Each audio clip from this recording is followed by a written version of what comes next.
Shut up and sit down.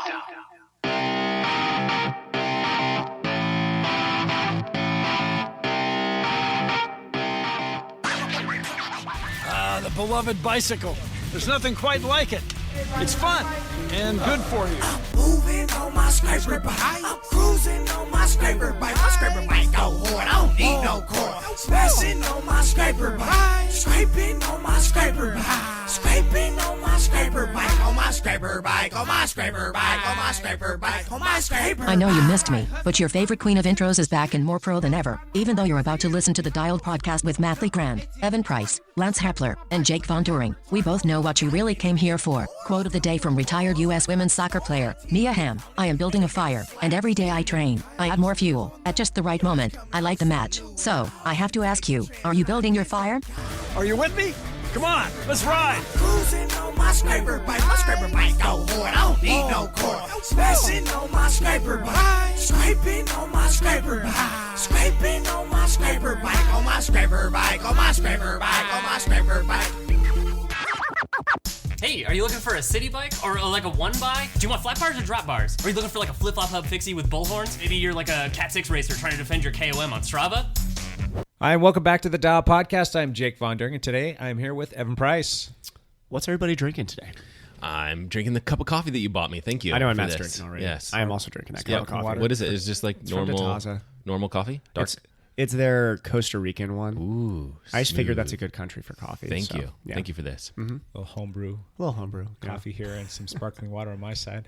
Homebrew. Yeah. And I've got the finest Camus water in my water bottle right now. Oh, yeah. That Camus does have fine And water. it's in a bonk breaker bottle, so you know it's the best. It's true. Picked it up at a feed station that someone left it behind at Cascade. Nice. Oh, that's cool. I like it. Yeah. And that voice that you're not recognizing is not Lance Hepler. Mister Lance Romance is gone today. He is still on a boat in the middle of the Mediterranean. And today we have a special guest with us, Robert Cummings. How are you, Robert? I'm doing great. Slept solid 10 and a half hours last night. Probably the most I've slept all year after That is what I'm talking about. solid 5 days of racing at Cascade. Still exhausted. So looking forward to that back pedal. Oh, yeah. You probably need another 4 10-hour nights of sleep. That's what I'm aiming for, but it's going to be tough for me to achieve. Yeah. And the one and only Matt Legrand. What's up, ladies and gentlemen of the internet? You guys are looking fantastic through the radio, through the podcast. They think Thank you. I look at them Thank and I you. just I say, appreciate yes. Right through the internet. You can see them. people. You can see their smiling faces, and it's good to see it, for sure. Absolutely. That's good. All right, we got ourselves some backpedaling today, and I've got 2 back pedals I'm really curious to hear a lot of information about. Okay. And then one that's kind of boring, that's me, and I'm sure Evan's probably not too far behind Yeah, me. So we're both going to be pretty boring. Mine's just my airs, and yours is your weekend.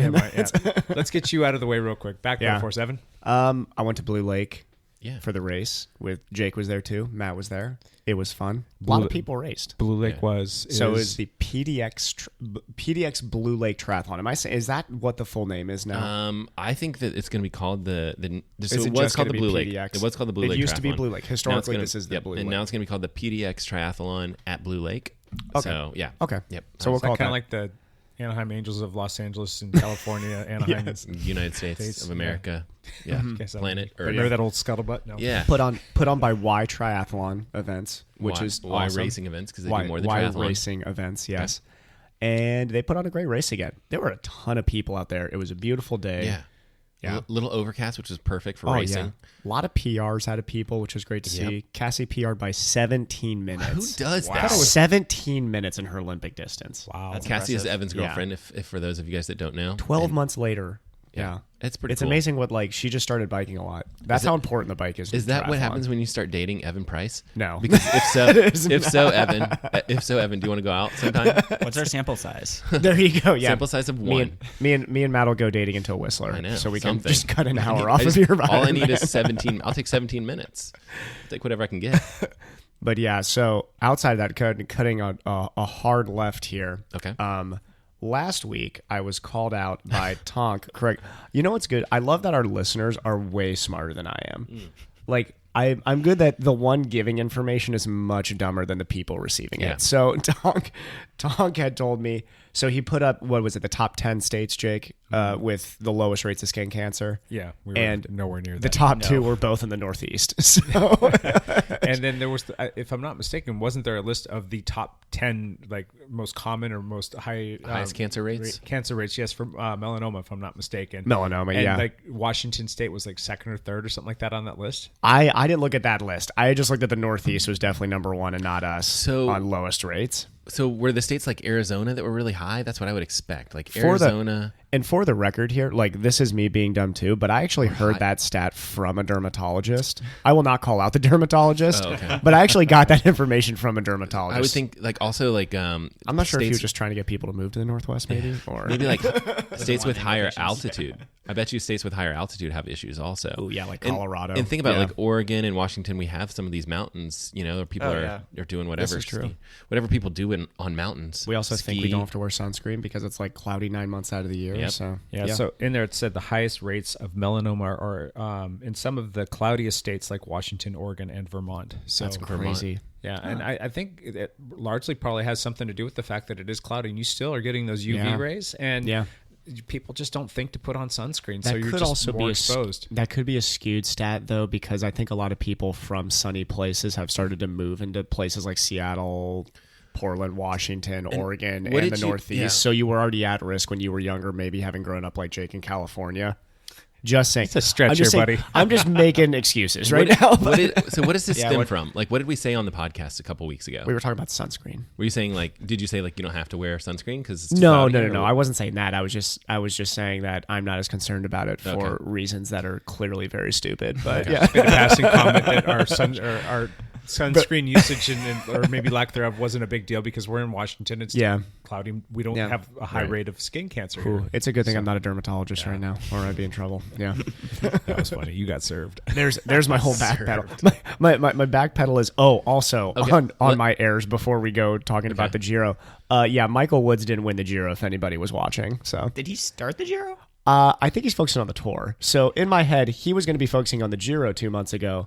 I had heard that news. Apparently he is not. He's focusing on the Tour. He wasn't even the top 100 at the Giro. So if he was there, he wasn't. He was barely in a support role. So since you're you're kind of in the middle of your back pedal here. Did you do any training? Is there any sort of like? I did.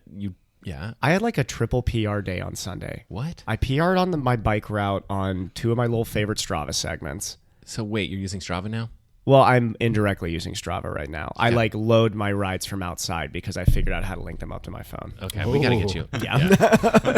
We got to get you one step closer. I'll talk to you about this. It was a pretty exciting moment for me. Okay. It keeps on giving power numbers, which doesn't make any sense because my road bike does not have power on it. So I don't know where that's coming from. It's estimating those. Sometimes accurate, sometimes. No, yeah. Sometimes wow. I really hope they're low because I feel very strong. The numbers are not saying that I'm strong. So yeah, it's hard to say. It might not know your weight and all the information it needs to kind of. I've never plugged that in, so that's probably why. Or even if you're on a TT bike or whatever your bike weighs, there are a ton of things that you can do to make it more accurate within Strava. That makes sense.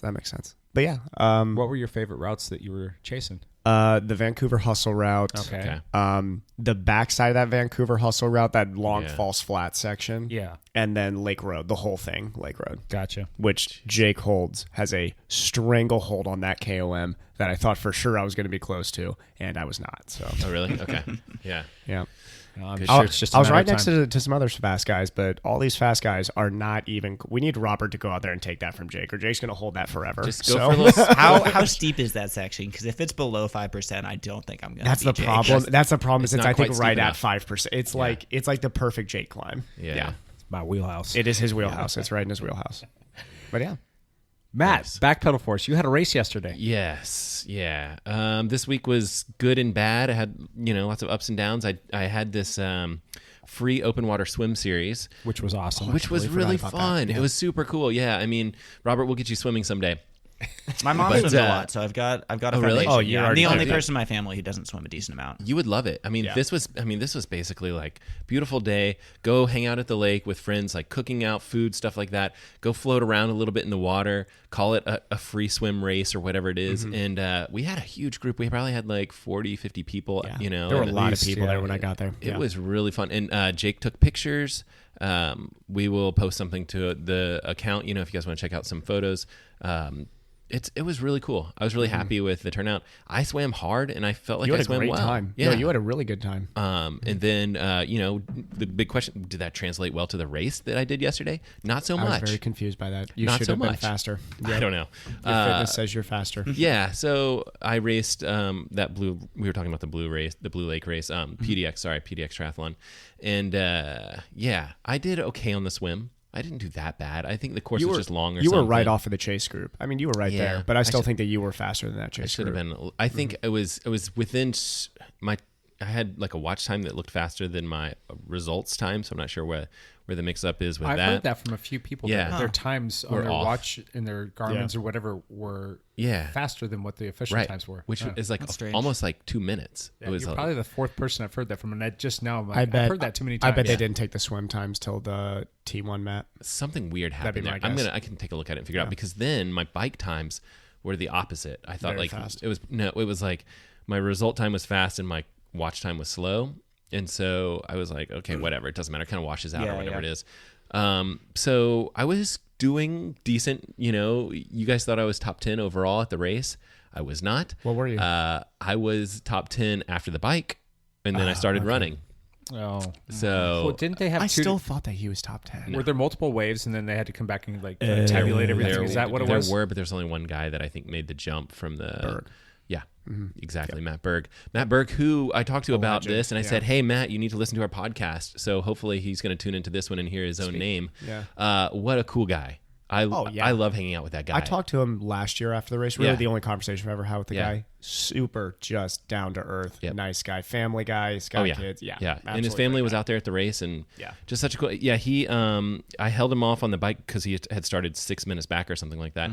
And then in transition, like I was, putting on my socks or something, and he, it was after the bike, so I was putting on shoes, and he rolled in, and I was just like, here we go on the run. I know he's a strong runner. So, and I knew I was going to be limping basically through the run. And so he immediately passed me or whatever. And I think he did pretty well. He usually does pretty well in those races. I didn't actually see the results. Poor guy has to deal with guys in their early 20s, and he's still out there like just towing the line with them. And I think he's like 45, 46 or something like that. But he does really, really well. I'm like 28, and I look at guys who are 23 and 24. I was like, oh my gosh, I wish I could feel like I did when I was 24. Yeah. I'm racing against a bunch of juniors, and it makes me feel old at 25. Yeah.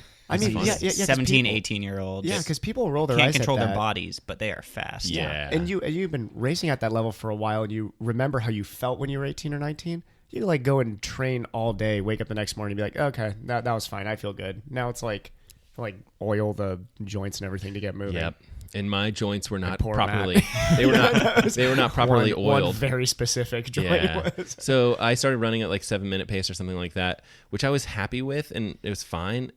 Basically, if my Achilles wasn't hurting, and I know I've been talking about my calves and Achilles a lot on this podcast, but they're still plaguing me, and immediately started hurting as I started running. See, and pace-wise, though, if you had told me, if you just showed me that time, I would be like, oh, that's fine. Matt had a great day. Yeah. That is good. And that's the thing is like, the pace was like, had I run, so what I did was I kind of started at 7-minute pace, and each mile was a little bit faster. So you look at that and you're like, that's great, that's fine, that's a good run, whatever it is.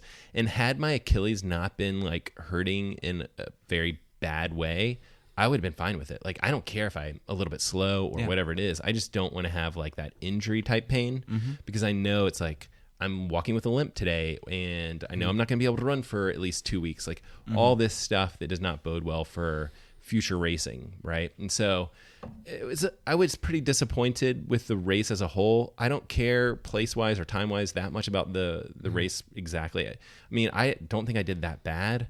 I would have been faster than last year, right?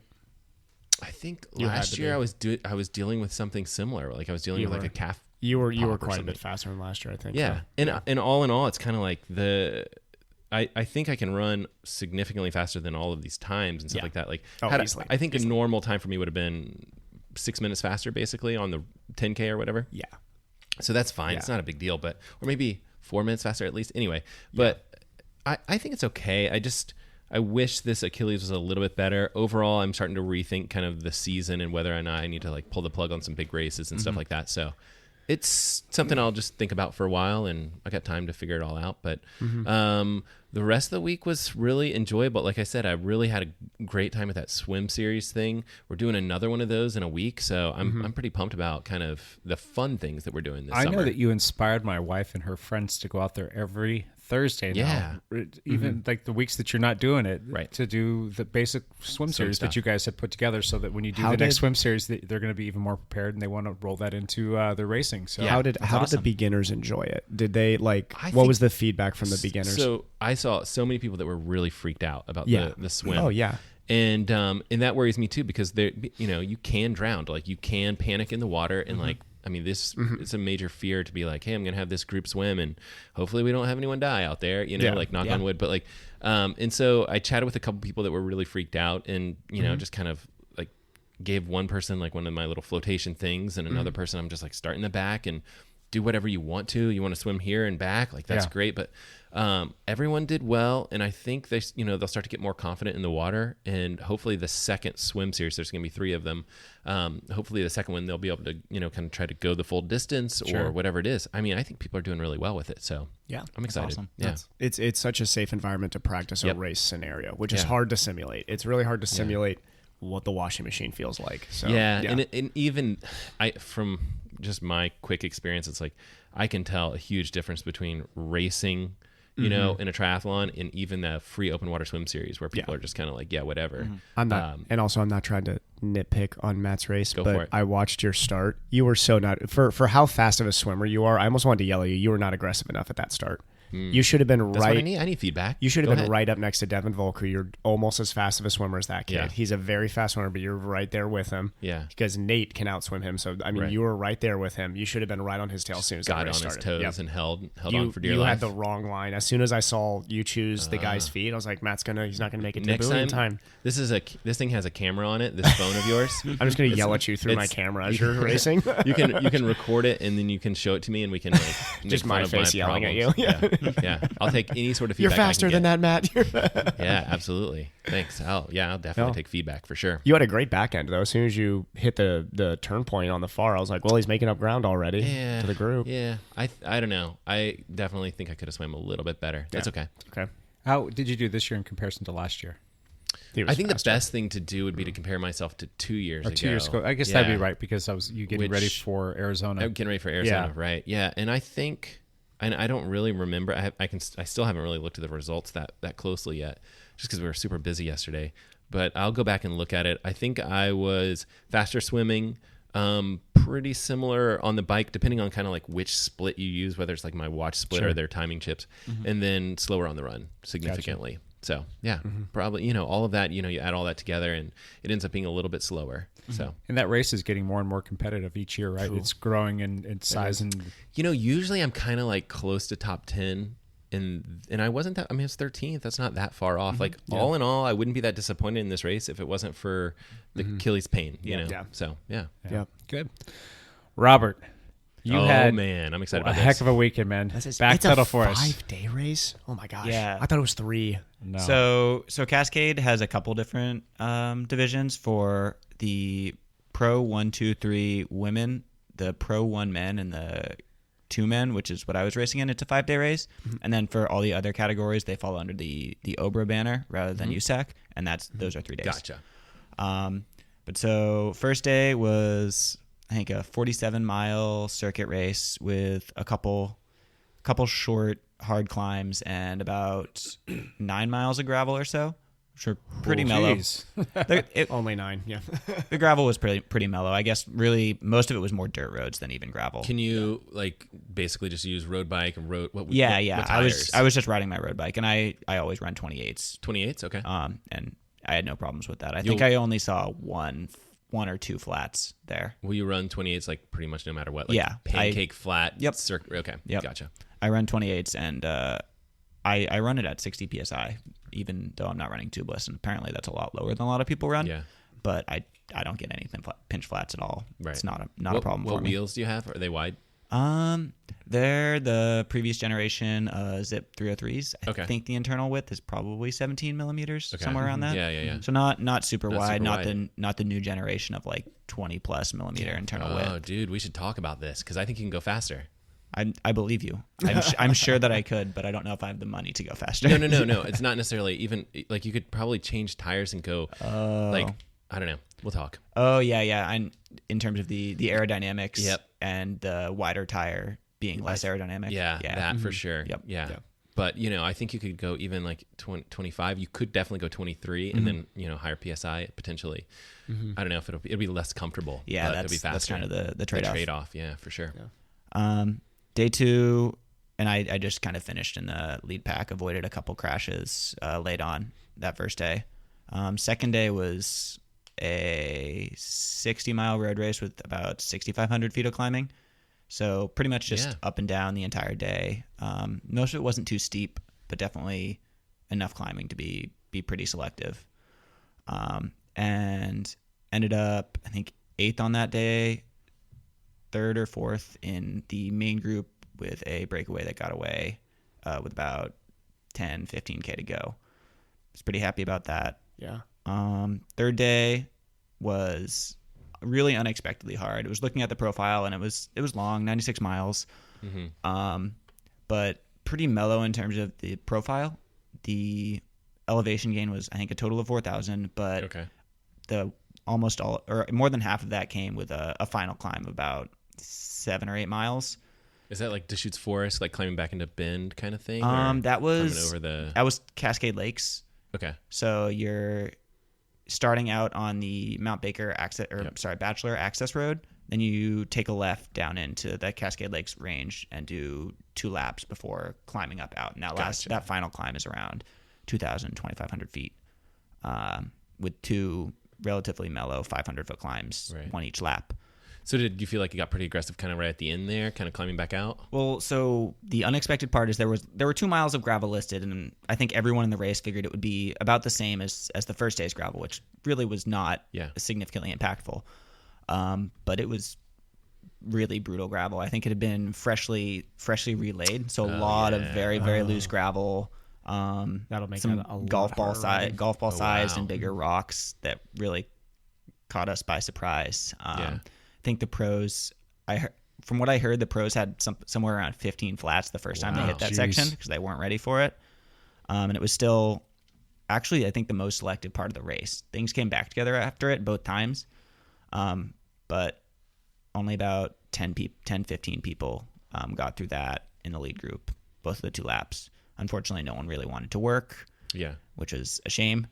But on that last climb, 2 people got away because group was, again, just not cooperating at all, which is not something I expected in a Cat 2 race where everyone there is experienced and knows what they need to do and can effectively work together.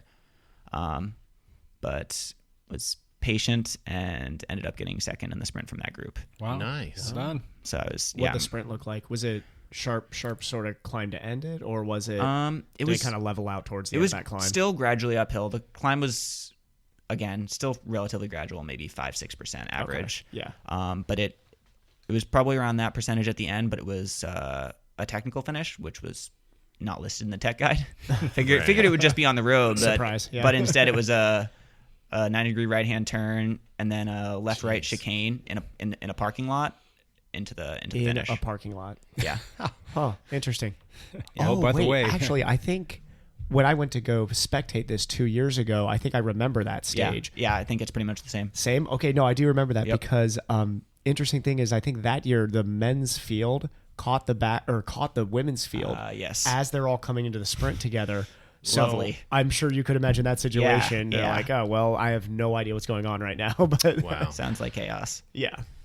And then the last 2 days were a crit, which was a crit. It had a climb in it of like 40 feet a lap, which is for a crit, a significant amount of vertical gain. Mm-hmm. But you just try and stay safe in those situations? Yeah. I'm not a sprinter, right? But I can handle my bike and handle riding through a field safely. So I just finished in the lead group in that.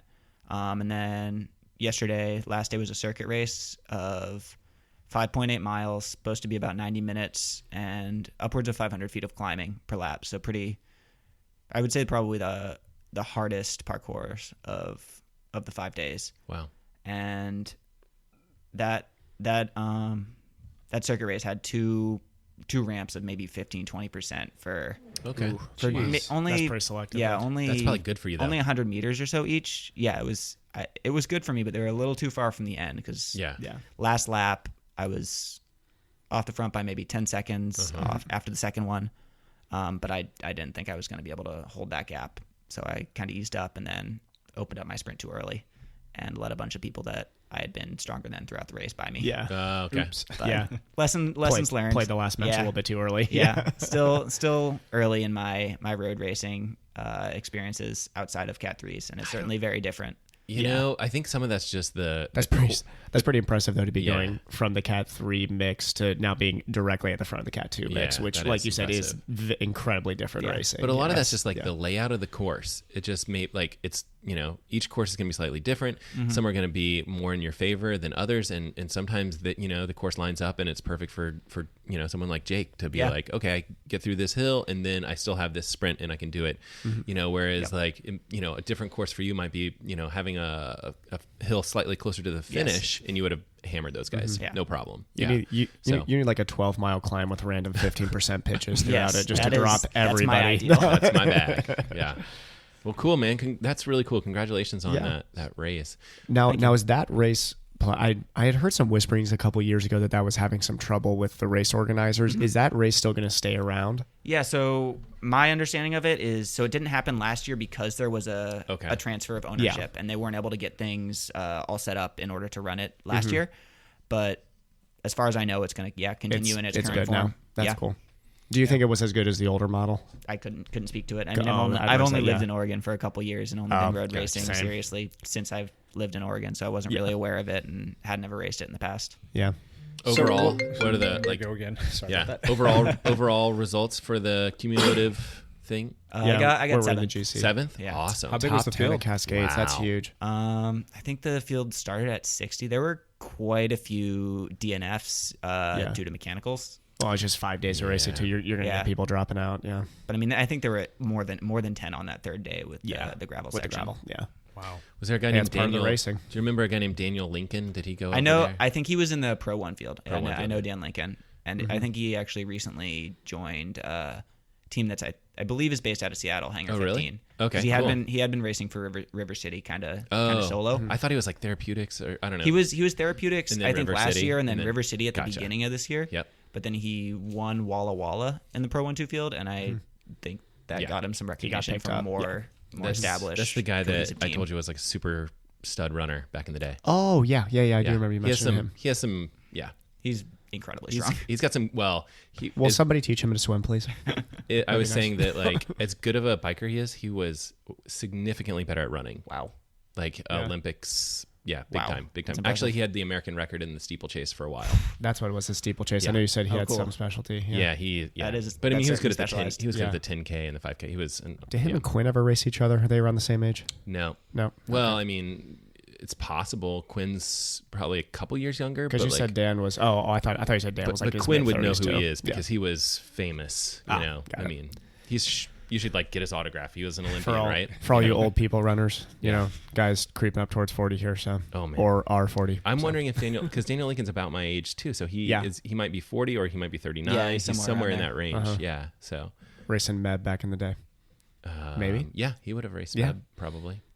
It's all one of those things where it's like you're within 4 years, so you would have raced each other, Yeah, it's but like you might plus have or been minus 3. Yeah, but like Meb's like 2 years older than me, and Daniel Lincoln was 1 year younger than me, or something like that. So Would've we're been all around the cusp. close.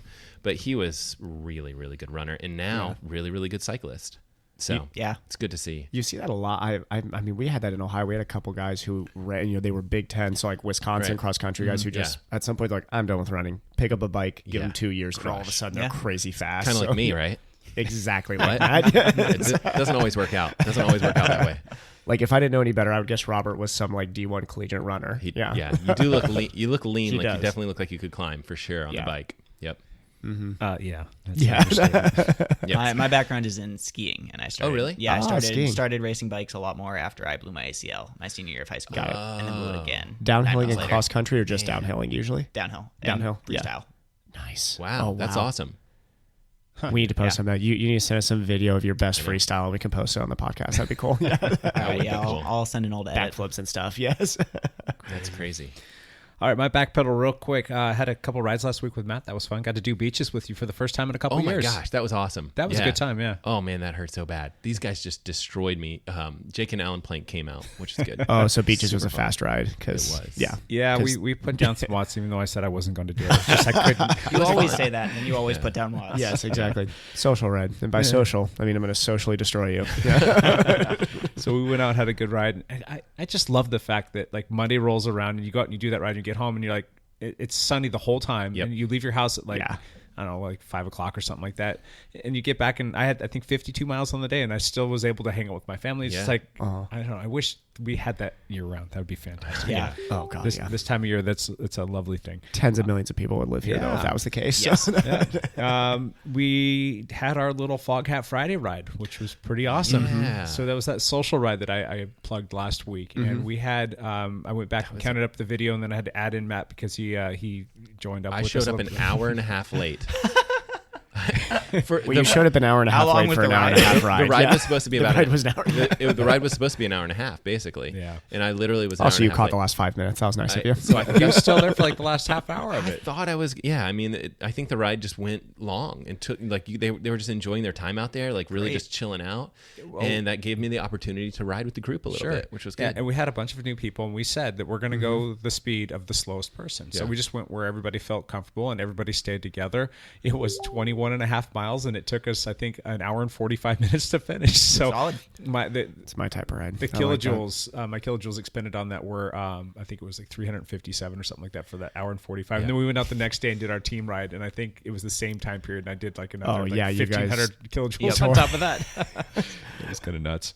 But that was really cool. We're going to do it again every Friday. So It's like the definition of polarized training right there. Yeah. Friday evening, Saturday morning. It was just Big like, difference. It's like, it's like back in like high school, you used to go out cruise on like the Friday night and whatnot. You're just going super slow and just taking it easy. We and should all waving take out everybody. BMX bikes and stuff. Oh, We that'd had be awesome. 31 people come out to that though, and there were a Cool. lot of people that had never ridden with the team before that have always wanted to know what we're about, but have been a little bit, standoffish because they don't want to go out at that breakneck. Some of the pace. tri nor- team and- was out there with yeah. the cycling team too. Nor which is should cool. they, honestly. Like, if those team rides are, if you're brand new to biking, like that's not the right ride for you. Because like those guys like to hammer, and that's there's nothing wrong with that. It's fine.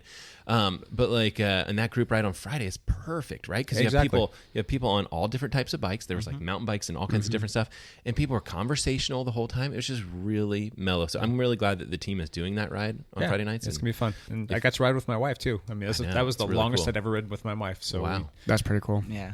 kind of out there together for that 21 miles and change. So that was fun. We did our team ride this past weekend, and that was a breakneck pace. We hammered that whole thing pretty good. I was not joining that, but that looked like a blast. So Evan always refers to that one segment called the dialed up segment. And I think we ended up shaving almost 2 minutes off of that time. Wait, Didn't Dustin have that? Did you guys shave 2 minutes off that? Oh, that makes me feel so bad because me and Dustin worked so hard together that day to get that. I was like, oh, we put that out of reach. Thank God. Nope, it's taken already. Sorry, So, Dustin. wow. We were. It was We'll a small, blame my it was a polls small on that. group. I think there was only like 5 or 6 of us in that Yeah. group. So we hammered up pretty well. Myself and Rodrigo were taking some long poles off the front. Okay. And we got to the end getting a Powell, and I led Tonkinson and Nels. Yeah. and no about- way Nels made it. Well, about 100 meters to go, I paced them all the way up. I just was waiting for them to come around, and Tonk came around me, and then Nels was right on his wheel. And granted, you're still going uphill. That is so you're not awesome getting that much of a Nels is drag. hanging on for that long. And then Tonk yells at him. He's like, "Go, go, go!" And he's like yelling at him to get up and go. And he finished it up to the top, and Nels No got way. the KOM. That's awesome. You gotta be kidding. So Nels Martin holds that KOM. Yeah, That's He- incredible. 2 Oh my minutes, gosh. 2 minutes faster. All right, And, so like, me and Dustin call Robert for the next time that we try that. We've already called him. Robert's not allowed on the next DCT, right? For the record. Wow. Robert would absolutely destroy. Oh that yeah, it would be segment. that thing would be put out Yeah. of touch. It's But perfect. It's perfect for him. Cause I love that route though because it's like 30, 40 minutes total. How long? It's is it? about 30 minutes of About a 30 minutes. segment, yeah. But there's really no interruptions. Yeah, that's the best part of beautiful it. I mean, you Very do come low to traffic.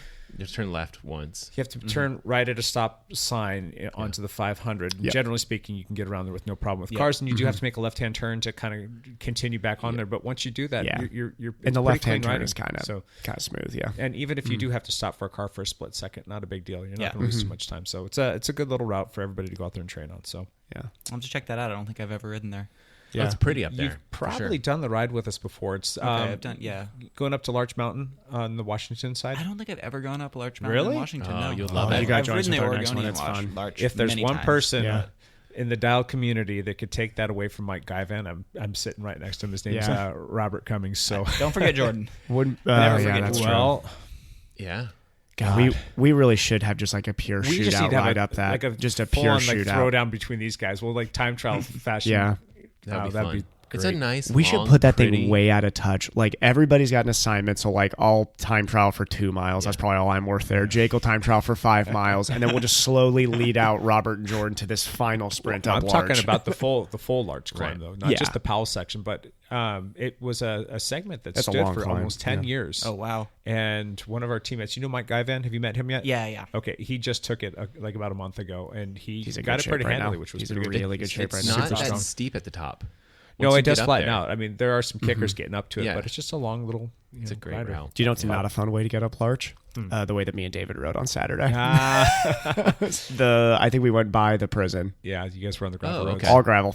That sounds fantastic. Yeah. I love a good gravel. You would road. like it. It was great. It's just, you would on like my it, road bike, I was like, well, this is not my cup of tea. So And then yesterday, I had to go out and just kind of do I'm getting ready for short track tonight. The short track season starts tonight, and I'm super excited about that. So I went out and did some of my race prep stuff, which is just a lot of like zone 1 with a couple leg openers.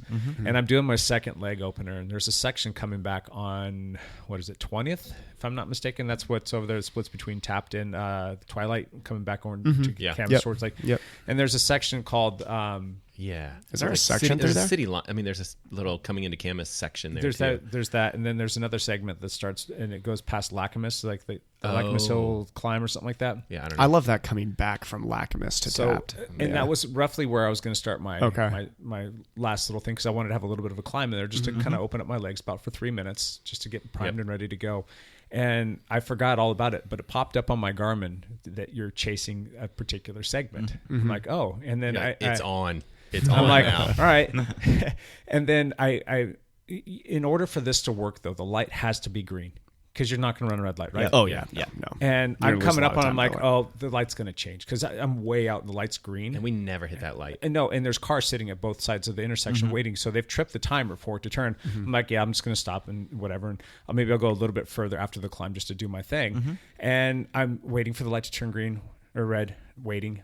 I get right up to it, and I go through it, and it's still never even turned red. I'm like, that is really odd. How did that not happen? I think Strava tricked it to stay I don't- green, I believe. I don't know. I think Strava's bought So- those rights.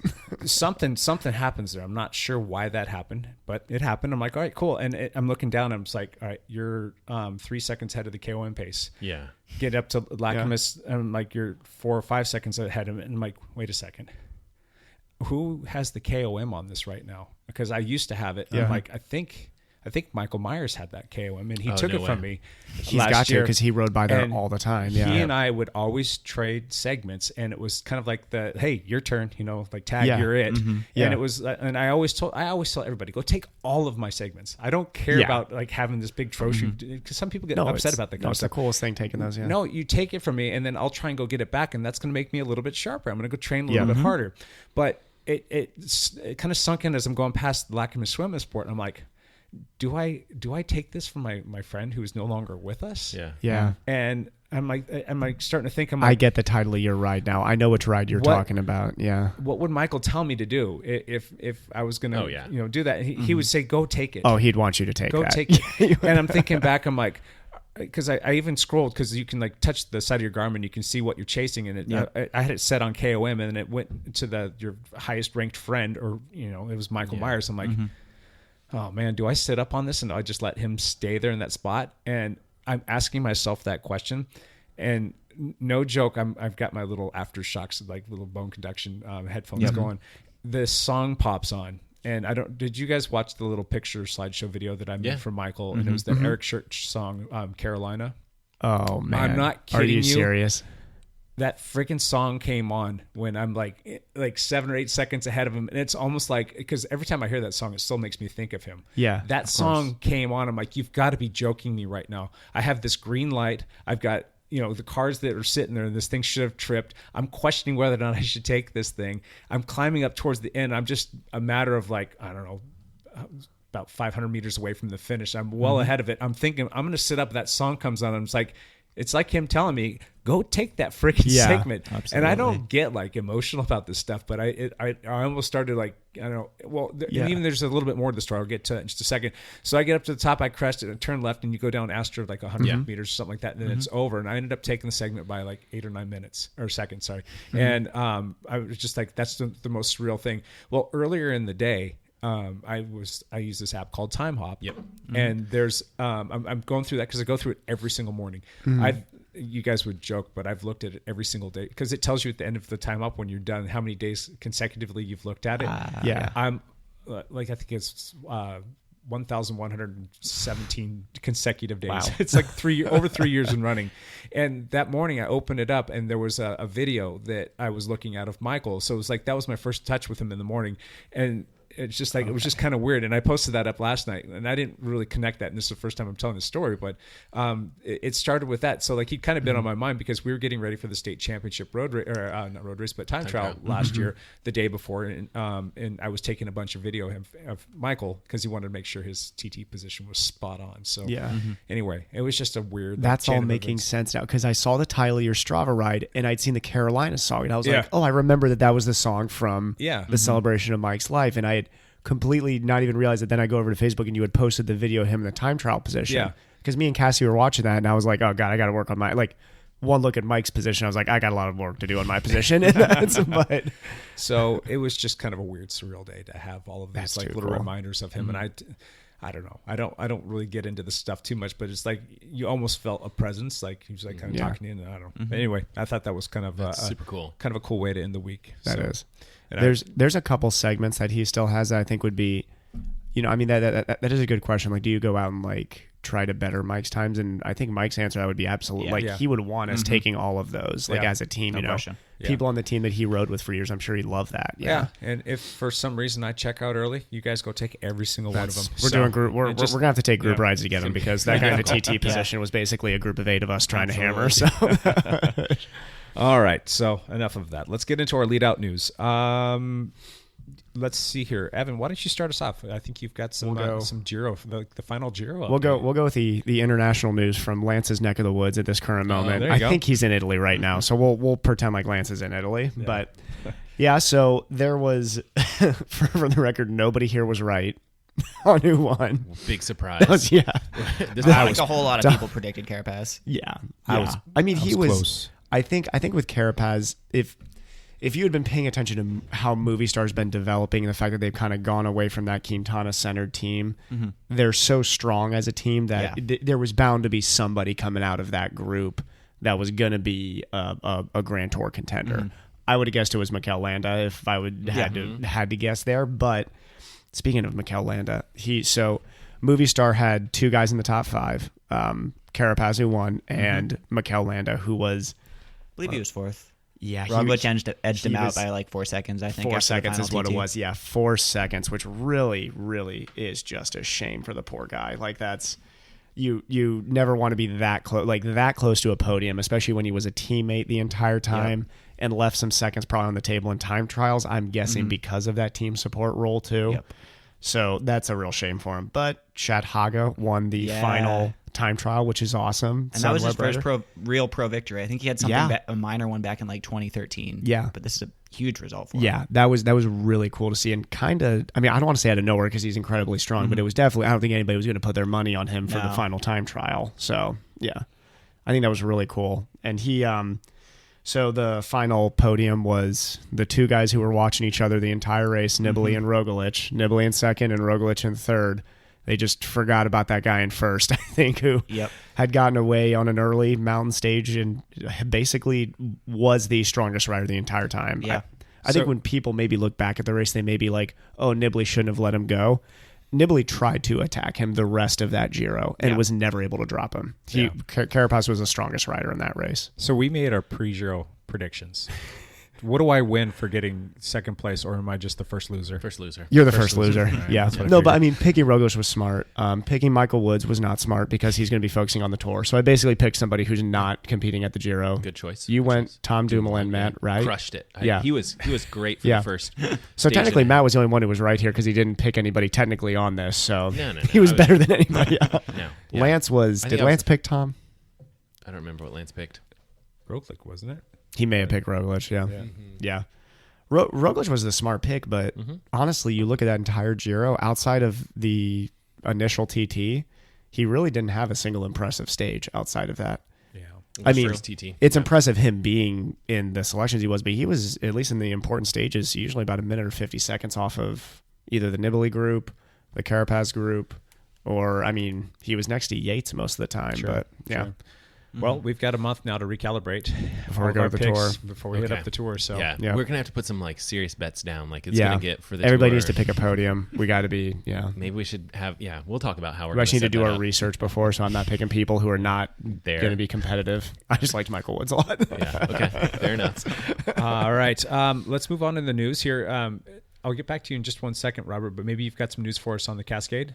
I didn't follow Cascade too closely. One piece of news I'd love to share. Go for it. As a mountain biker, second round of the Downhill World Cup was this past weekend in Fort William, in the UK, and winners there were Amaury Pierron, Frenchman who won the overall last year, so another strong showing for him, and Rachel Atherton, who's unquestionably the best female downhill rider of all time. So do you still crushing it? Do you follow downhill pretty closely? Do you Not as closely as I do cross country, but I keep an eye on it. Nice. And you have you raced downhill a fair amount? No, Are I'm you not interested? a gravity rider. No.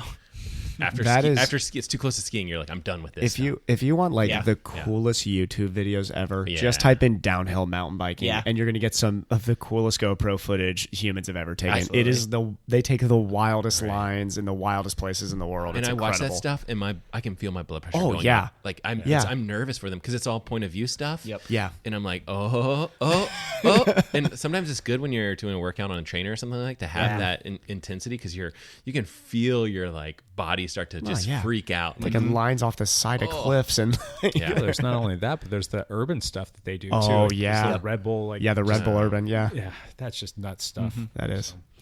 Good stuff. Matt, do you have any news for us? I don't have anything super big. No, I mean, obviously, we talked about some of the races and stuff like that locally, but yeah, nothing.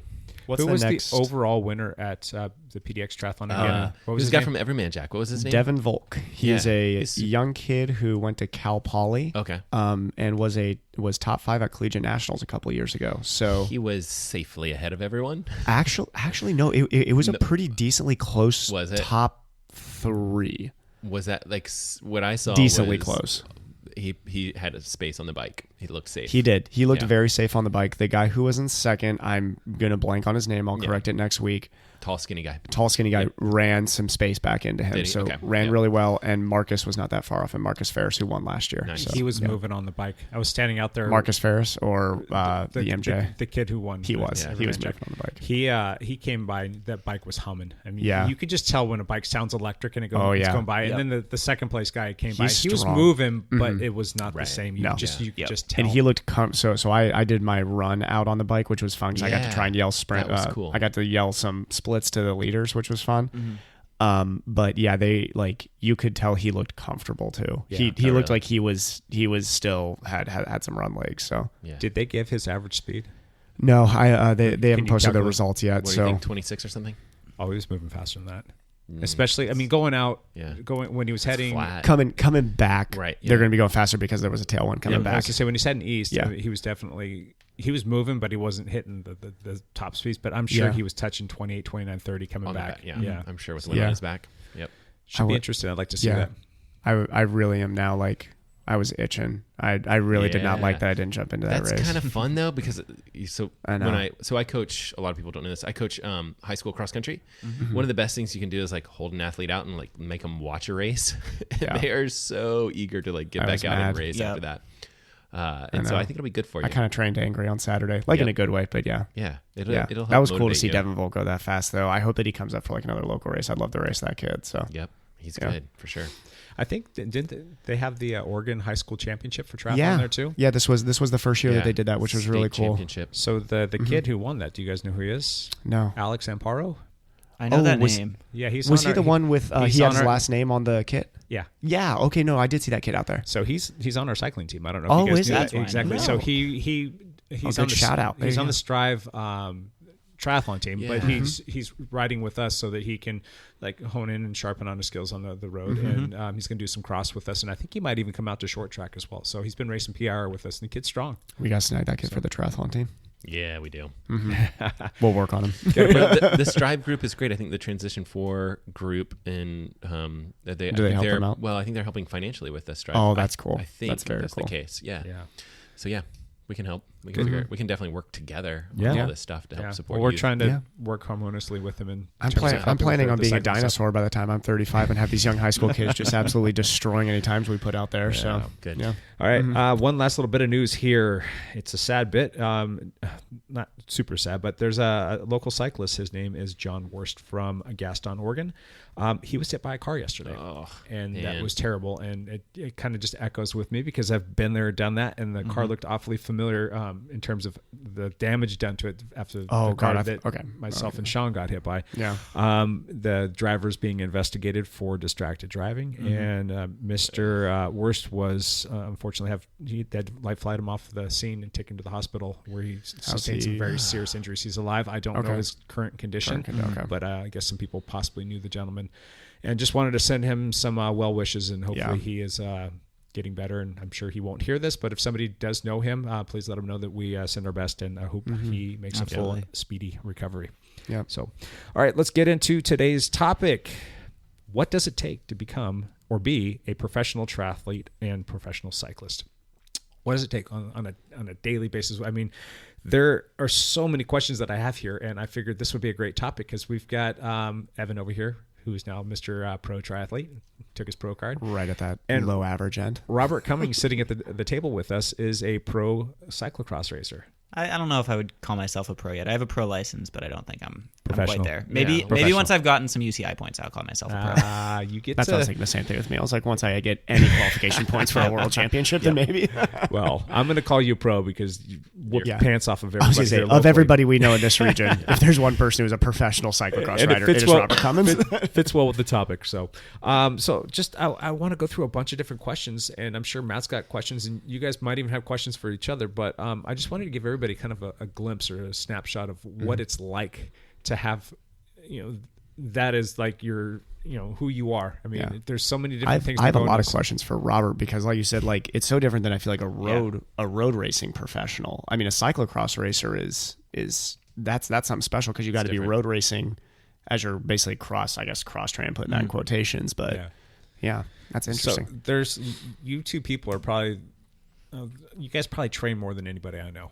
Like, there's a lot of the people that are out there training quite a bit, but of the people that I know, I can't think of more people that put in more time, energy, and effort to stay sharp and progress in your particular sports.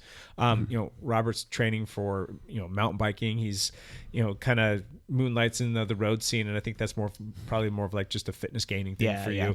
But I am competitive. Yeah, but your pride, joy is seventh at Cascades. the cyclocross scene. And then Evan's over here logging like monstrous hours, 25-30-hour weeks of just not racing godly nearly amounts enough. of stuff. Let's start asking some questions. Like, what does a typical training week look like for you, Robert? Well, this year's been a little bit different because I've started actually lifting for the first time, and I did I think 10 weeks total, and I was doing a lot less riding than lifting, between 2 and 4 times a week, and I think that's really paid off. I've even been able to see it on the road and on the gravel events where my upper body is just a lot less fatigued because I have so much more core strength and overall stability. But overall regular week for me is usually I take Monday off the bike. I'll do some yoga, some stretching, try and recover. And then Tuesday, Wednesday, Thursday, depending if it's not a race week, those will probably be some volume with a little bit of interval action thrown in there. Friday is another recovery day, and then really big volume rides on Saturday and Sunday, depending on the weather and exactly what sort of place in my block I'm in. Gotcha. So when you start to add up all of the hours, the cumulative hours, including like your strength training stuff, I mean, what does a typical week usually add up to? I'd say between 20-25 hours on average. Yeah. And you work full time? Part-time. Part-time. Yes. Okay. So that helps a little bit. Yeah. Now with Robert, with your, let's say that you are right now is a good time. So Robertson is billed for cyclocross season, which starts, we were talking at the end of August, beginning of September, right? So your Saturday, Sunday rides, now the cyclocross races obviously aren't as long as your road races. Like, what is your volume still like? Will you sprinkle intensity throughout the volume? Like, you're not just going on like a 120-mile ride for the sake of doing that usually, right? This early I probably actually will be. Okay. We'll be just doing so a lot your of pure base volume. riding will be like that. Yeah. Okay. Yeah. And if there's any intensity, it's more likely to be just at the beginning and then continue with the volume. Because I mean, I'm still 2 months out. I don't need to build that much intensity in there right now, and I've been racing a decent amount, mountain biking and your road intensity biking. was all so spring. I've gotten some intensity there already. Okay. Will you do road biking both Saturday and Sunday then, or will you get out on the cross bike a bit? I have my cross bike set up as a gravel bike, and over the past year or so, I've just been realizing that there's so much good gravel riding in the Portland area. It's so quiet. It's beautiful. Don't have to worry about cars, and I really love to ride my gravel bike a lot. Yeah. You and Lance, man, there must be something to this gravel riding thing that all the rest of us are missing right now. Now, will you generally ride by yourself, or are you going out with others? Kind of depends. If there's a group ride that fits in with what I've got planned, in terms of volume and intensity and all the other variables, then it's nice to join in on that, especially with the longer rides. But I'm by no means averse to just going out and riding 5 or 6 hours by myself. It's peaceful. I just listen to podcasts and enjoy nature. Yeah, there's a podcast I've heard of that you could listen to. I'll try and connect you later after the show. Do you prefer riding by yourself? I mean, like, I know that depends on like the time of season, the mood and everything, but if you just had a big race blog, do you like just kind of going out by yourself to ride? Yeah. I like to ride alone. I'm generally a pretty solitary person. So. Yeah. I think also what I realized with at least the pro cyclists that I've met in my life, they really value that. I think the difference between a really good Cat 2-3 rider and a pro rider is that pro rider's fine with a 5-6 hour ride by themselves. I think you're very, even top end cyclists, amateur, usually at least want to be going on a group ride for that. But yeah.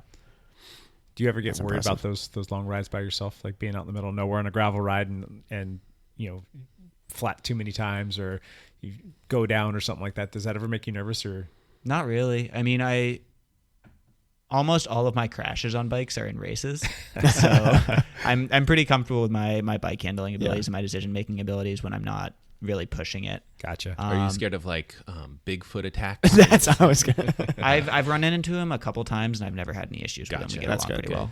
I think as long as you have a pretty like relaxed vibe about yourself, he responds to that from what I've heard. So if you're a stressful person, he's gonna be a little bit more aggressive. Yeah. He doesn't have Robert's watts per kilogram. Probably puts out more watts overall though, because he's a big guy. That's true. Yeah. His sprint is probably top end. I'm sure he puts out like 1800 in 5 seconds. But I'm secretly wanting like Lance to carry like a satellite phone or something like that, because I am scared that he's gonna get like stranded out there, and I mean, you don't have cell phone coverage when you're doing the gravel rides a lot of times. So are these decently well traveled gravel routes that you'll go on? Yeah, they're usually pretty well traveled, and for anyone interested in a resource, Our Mother the Mountain, OMTM, has a really fantastic website with ride descriptions and GPS files that you can just download. They do a lot of exploring and occasionally have event rides. They're really well worth checking out if you're interested into getting into gravel, including some stuff that really should be even just done on a mountain bike because it's more technical, rougher, and less traveled. That's awesome. Cool. Very cool. Do you use any tools like Training Peaks or anything like that for? Yeah, I use Training Peaks to interact with my coach. Okay. And your coach? Do you want to plug your coach? That was going to be my question. Yeah. So I work with Fast Cat Coaching and work with the founder, Frank. And how's that going? Okay. Yeah. It's he's really receptive whenever I need to get in touch with him. We have usually every month more of a longer chat and good adjustment whenever. That's good. Whenever I'm feeling off for any reason. That's good. That's awesome. Now, do you feel like like, have you had other coaches, or was it he kind of your first? He's my first. Okay. I was got it. self-coached up until then. That's I what definitely appreciate having a coach. Yeah. What do you notice is the difference between having him as your coach and back when you were self-coaching yourself? Well, I don't have to worry about like looking for resources and doing research into what's going to be effective for myself. And I didn't have any expertise in pretty much everything off the bike. So weightlifting, cross training, and the yoga and so forth. I wasn't really sure how to incorporate that. And more he obviously has just more experience with effective periodization than I do. Yeah. There's a lot of those pro cyclists now going to the strength training model. I think a lot more than historically cycling has seen. Yeah. I think historically cycling is a sport that's like, you should never touch a weight with either your arms because then you'll have bicep weight, and that's bad. But I'm still even with the weightlifting, I wasn't really using my arms. I was just doing squats, compound leg motions. presses, and leg curls, and that was it. okay. Were you doing any like plyometric stuff? Yeah, I do some. That's cool. I do Okay. some plyometric stuff, but it's pretty much all body weight if I'm using any. Excuse me, if I'm using anything other than my legs. Bonk breaker right there. There you go. I'm curious about something for both of you guys. What are the biggest obstacles and challenges that you guys find in life and in being at that level that you're racing at? Evan, you want to take this one first? I'll say so. I would say for me, like, I think the easy answer is time management, but for me, time management's actually one of the easier parts because I like being organized. My problem is when you need to have downtime mentally, like not physically. Like I feel like I've built up a training load where pretty much physically I feel like I can handle almost anything, but mentally for me is where like when you start to get that burnout sensation, that I think it gets very hard to like look and be like, okay, 2 weeks from now I'm gonna be feeling fine. When physically, you know, like Robert knows, like if you do your Monday like yoga and recovery, you know Tuesday you're gonna be feeling pretty good, unless something's like wildly wrong with the season development. But like physically, I'm never worried about the physical aspect of it. It's always worried about like if I have a 9-10 week training block coming up, like when is it going to start to really suck? And it at some point during that 9-10 week training block is going to be terrible. Like I'm not even going to want to like spin on the bike at some point. Yeah. So just mentally being able to kind of grind through those, I think. Okay. How about you, Robert? For me, it's trying to not focus too much on biking because I love it so much and I want to dedicate so much time to it. But obviously I have a job and I have a partner that I care very much about, but it's so easy for me to hyper focus on biking and drop other responsibilities, just like chores around the house and remembering to set aside time to really engage with my partner and show her how much I care about her. Yeah. Gotcha.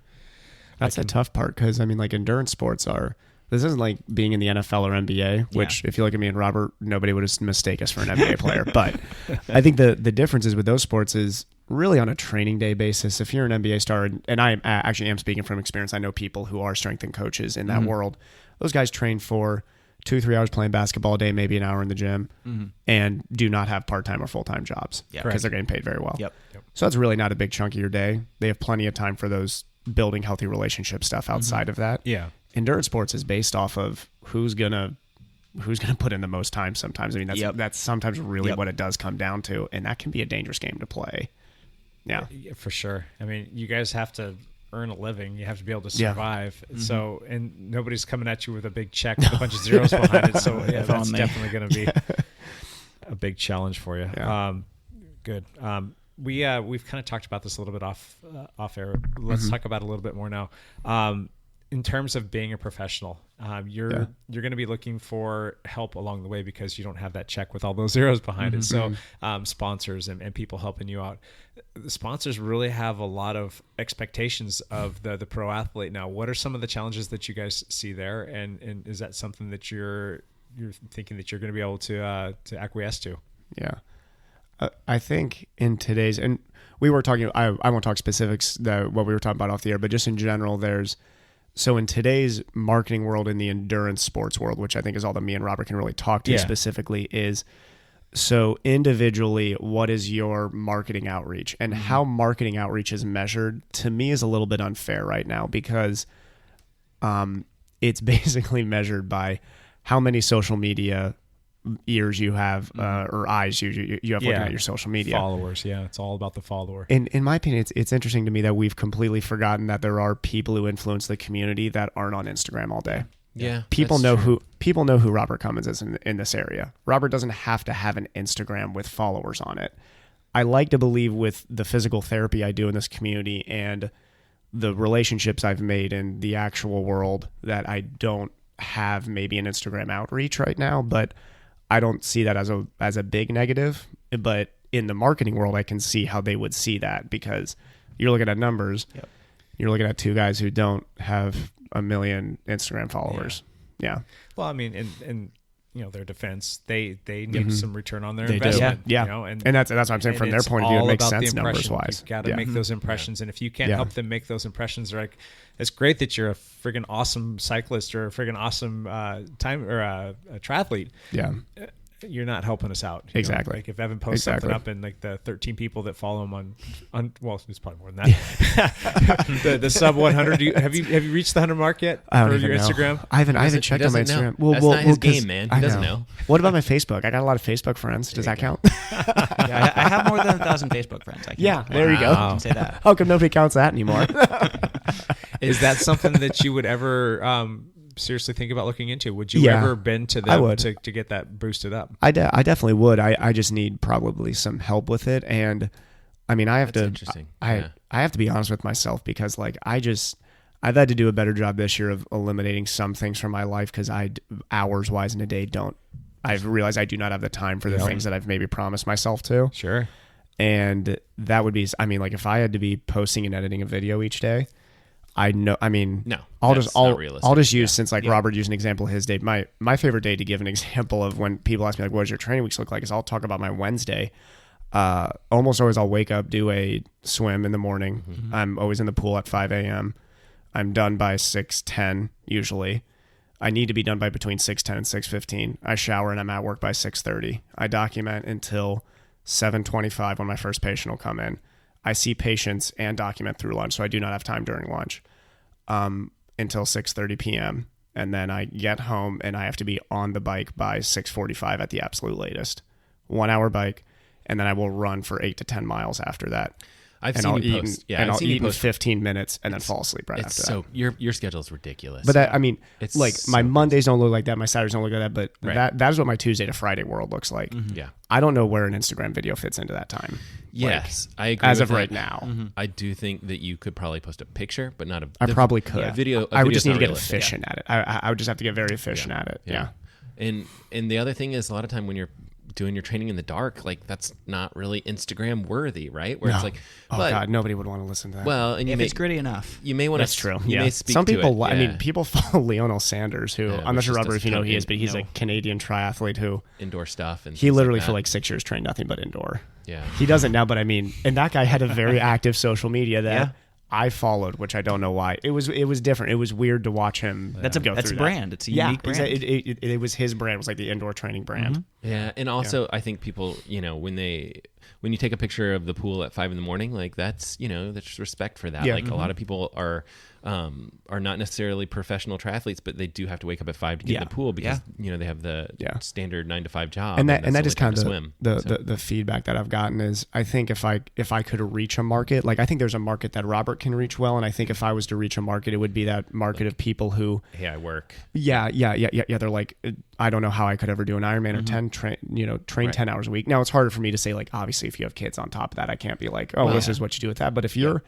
a late 20 something and you're like, I just want to do this, but my professional life is crazy right now, you have to have a plan. And that plan is getting in the pool at 5 a.m. every day. That plan is always getting on the trainer right after work. So yeah, I think you'd speak to that. I think, that's one of the things I think people, if you're selling a product, right? Like if you're Kirkland Water and you're like, we want to sell more water, like, you can relate to people, right? Like, but then again, they were going to want to see photos of you, on the trainer with this in your, in your water bottle. Just fine with me. I love Kirkland. Kirkland's great. They should sponsor our podcast. But and I think the podcast is another thing that you do as an outreach option. Exactly. That's huge.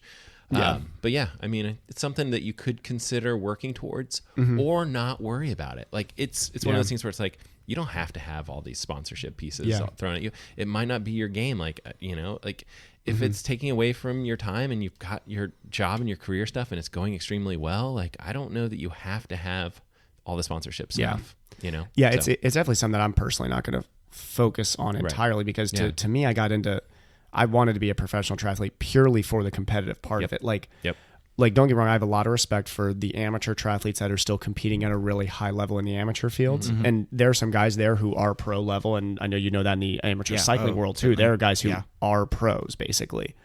But for me, it was, I had my years of being at the front of a race. I really wanted to go back to getting my butt kicked and really be around kind of the best. And I knew that came with, I was not going to be winning any races or even close. Well, you're doing well, but but that was, the trade-off I knew. And it wasn't for me a thing to progress a brand or marketing or anything like that. That was not the reason I wanted to do this at all.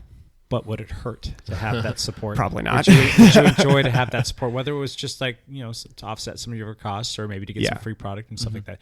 So in that same breath, would you ever be open to having people help you with that? Yes. And I think also too, having someone like Matt had mentioned the podcast. So Jake being somebody who's put together this great podcast and this great, dialed brand as itself, I'm very much open to opportunities like that and opportunities that, anything that brings up marketing too, that is reasonable. Yeah. Like, if Coke, like, not that this would ever, let's say Kirkland or Coca-Cola got a hold of me and they're like, yeah, but you got to hashtag us on every single Instagram post 3 times a day. Be like, that's okay. I don't need any free Coca-Cola products. Coca-Cola's pretty good though. It's tasty. Orange tasty vanilla. product. Ooh, orange vanilla is very, very good. Okay. It's got to be the Mexican version. Yes. Sorry. The original. How about you, Robert? Yeah, I honestly would be open to it. I think for me, again, as we've mentioned, it's a little bit different for something like cyclocross, where I would say the most critical support is material, because you go through so many different things in a cross season. I broke multiple wheel sets last year, and derailleur hangers, and all that. You just churn through it by the nature of the sport. And in addition to that, having mechanical support in the pits is also it's huge. Dry races is not as big of a deal, but if there's any significant amount of mud, you have to be changing bikes and have to have a mechanic in the pit for you to have any sort of realistic hope of doing well at an elite level race.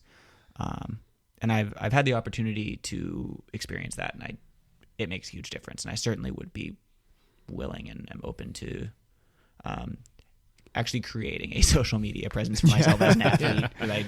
I'm even further behind Evan in that I do not have any sort of Instagram, but I'd be open to that were it necessary. Yeah, Robert just needs we need social media coordinators over here. That's like a job now, isn't it? That's like a totally big job, especially in the like younger cities like Portland. Yeah.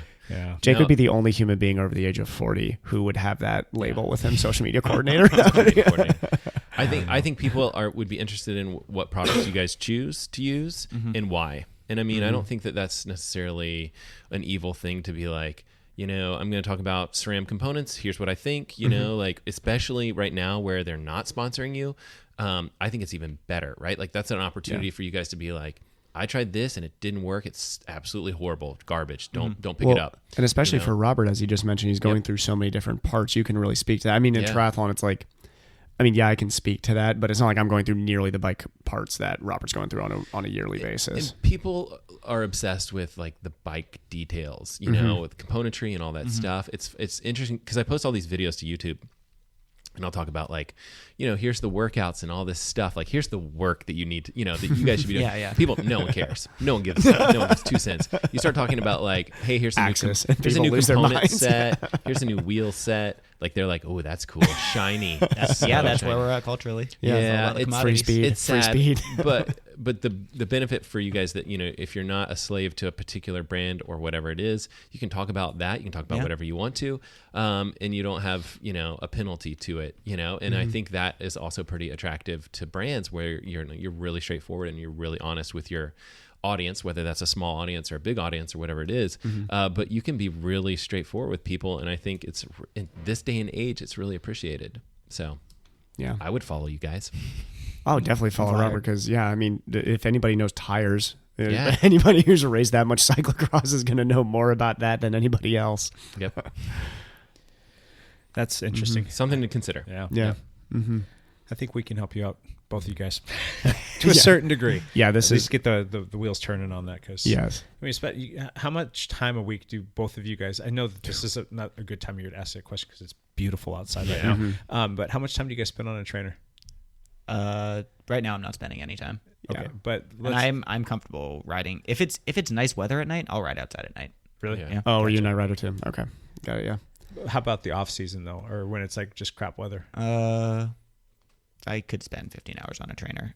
Yeah, I've seen both of you guys do it. That's why I asked. Yeah. So when you guys are doing that, Robert's got so much like bike handling expertise that needs to be developed in his sport. Though I feel like that's like a different question between triathlon and because I mean like triathlon you need good bike handling. I agree, but like I mean for you it's like night and day. That's huge difference. Yeah. There's still a good chunk of the year though where you guys are sitting on a trainer. What do you guys typically do to pass the time? And is that something that you could at least maybe work into that time on the trainer to, like if we were to build up a treasure trove of like little videos or pictures or whatnot for you just to start posting stuff up while you're riding that time of the year. It doesn't have to be like all of a sudden, Robert's posting up 17 pictures a day and Evan's got 14 videos going up. No, if you're just going to be having those touches, is that something that you guys could subscribe to? And then like come summertime when it's all beautiful, maybe like figure out something for somebody to carry on.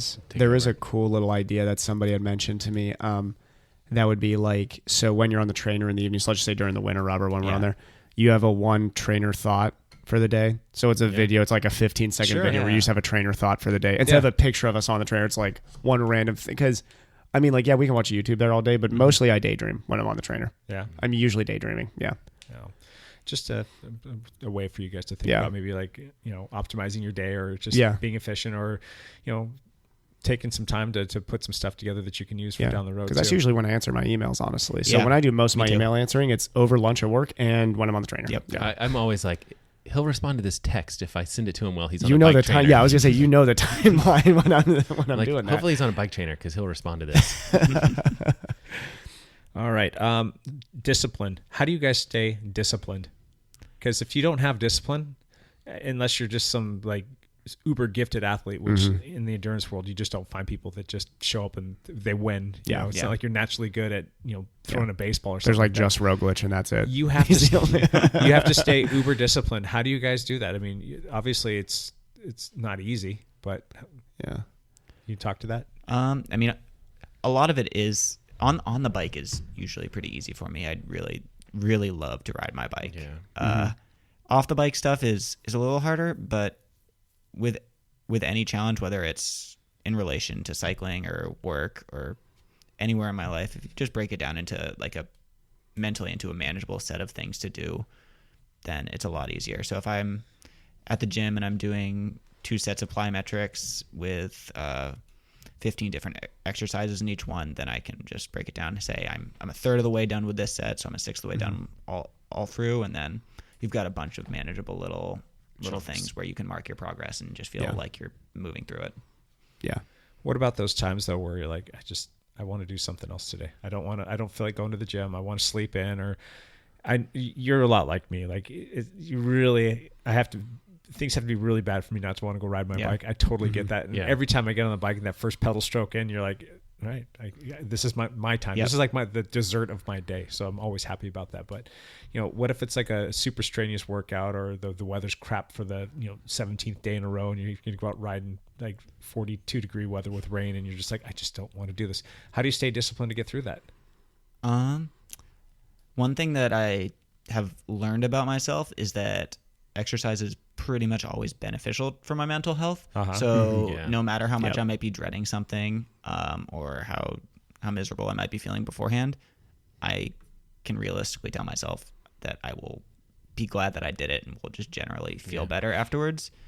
So having that experiential knowledge and confidence in that really goes a long way in making it a little bit easier just to get started. And once you're started, it's a lot harder to just stop when you've already committed to it. It's always that, like, I know this mostly with running, but like running's fine in the rain and biking in the rain and things like that. It's just like going, it's that start. Like once you the first 10 minutes. It's the first 10 minutes of anything. Biking or whatever it is, once you push off and get out of the garage, it's like 10 minutes, you're good. You're fine. Yeah. Once your shoes are soaked, they're not going to get any wetter. Yeah. Exactly. Do you guys have people that hold you accountable besides your coach?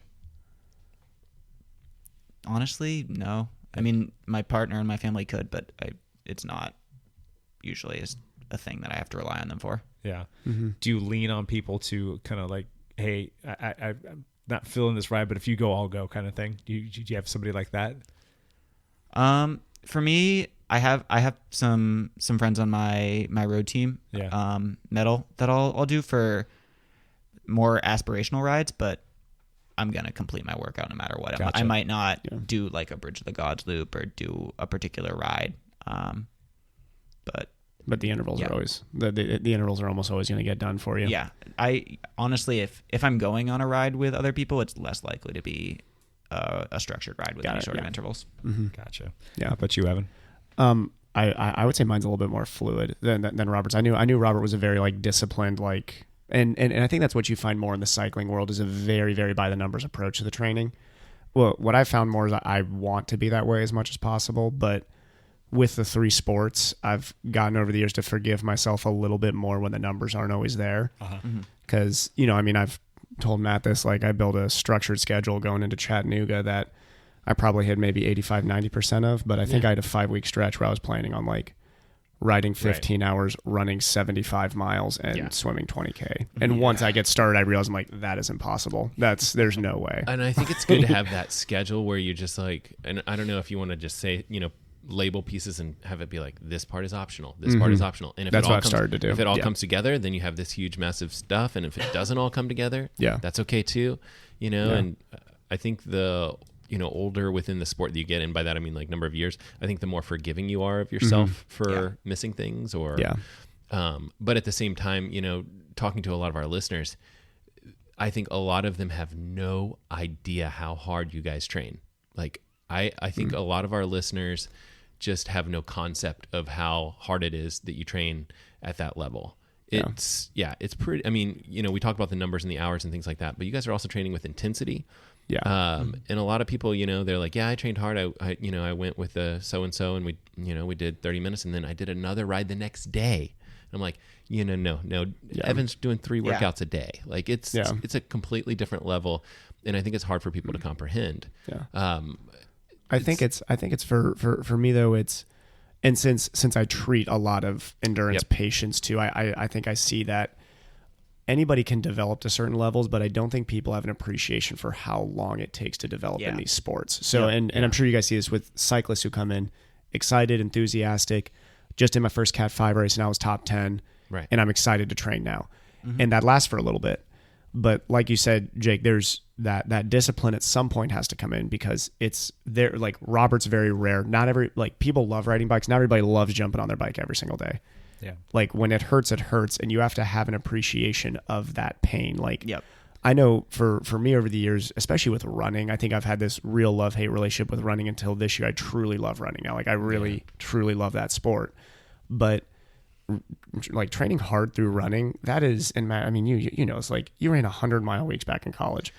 A lot of those runs are not enjoyable. There's a good 80% of that run where you're like, this is not fun at this moment. When you're in the moment of thick of a workout, afterwards is awesome. Yeah, but afterwards is incredible. But that's I think in a lot of ways I was more like Robert, where it's like it's not super hard to convince me to go for a run. And then when you're in the run, you start feeling good. Like, okay, then I go a little longer, or whatever it is. Yeah. And so I think it's easier if you're passionate about your sport, you know, whether that's, you know, swimming, you know, it's a little, I feel like swimming is one of those things where it's hard because you're staring at a black line a lot of times. But you get in the open water. I love open water beautiful. Swimming. I'm with you on that, man. But yeah, I mean, it's probably not too hard to convince Robert to go for a bike ride. It's like, you know, it's, even if the weather's not perfect. And I think that's, you know, it's one of the pieces of the puzzle for sure, having that passion for you guys, you know, to take your sport to the next level and be willing to kind of crunch through the dark winter times or whatever it is. Yeah. You know? So here's another question for you. In order for you guys to do what you love and to have to earn a living and to train and all that stuff, you have to make sacrifices. What are some of the biggest sacrifices you think that you've had to make thus far? I know that's kind of a tough question, but if you think about like your lay person out there, like they're like, oh, there's no way I could ever do that. Well, stop watching TV and all of a sudden you've got another 10, 15, 20 hours a week. I mean, some people seriously will get home and watch TV from 6 o'clock at night until like midnight, and like they'll do that every single day of the week, and that's just their life. I think it's, oh God, for me it's been, and it's just because I've been hearing this term a lot lately. So this may be I'm sure this is very much a millennial term that's been circulating, and I like the concept behind it, but I think it's something you kind of have to give up to compete at this level. Is I hear a lot of people talking about like relaxation, self-care. And self-care, for whatever reason in our population, seems to mean like, I'm going to sit down and drink a glass of wine and watch TV, instead of what I think me and Robert would agree with, was just like, I'm going to go for a really hard workout, because that's how self-care for me. Yeah, exactly. And that's, I think you have to trade things. So I just heard a really good YouTube video where this guy named Jordan Peterson was talking about how when you're an alcoholic, it's not that you have to just give up alcohol cold turkey. You have to replace something that makes you feel the way that alcohol gives you that sensation of contentment. And if you can't find that thing, so if your thing is just sitting on the couch after work and cracking open a cold one, you got to find something that gives you that same sensation, whether that's painting for somebody. I know my little brother loves climbing and working with his hands. He loves building things. So if he's climbing or building, he's happy. For me and Robert's riding bikes. For Jake and Matt, it's riding bikes. For Lance, maybe it's going on awesome trips to Italy. But you know, I mean, you have to find something that kind of gets you out of those more negative habits. And if you can't find that, then no, you're not going to be good at these sports. So you think for you, it's like the mental self-help, self-care, that's your biggest sacrifice, but but I mean, it is in another way. It's just you have to give up those moments of thinking you need relaxation. Is there anything that was in your sense. life that you're like, you know, I just can't do this anymore if I'm going to take this next step? Random social events. It's got to be a planned social event now. If it's not planned, it's not happening. Gotcha. How about you, Robert?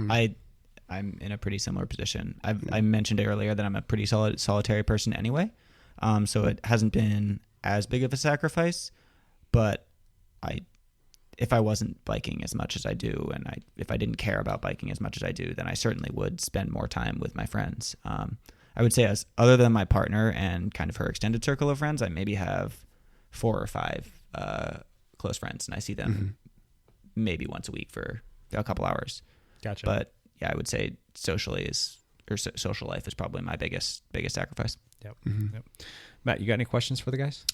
You know, I would say I would love to hear kind of like how you guys mentally prepare for races and things like that. Kind of racing at your guys' level is slightly different than racing at my level, honestly, at this point.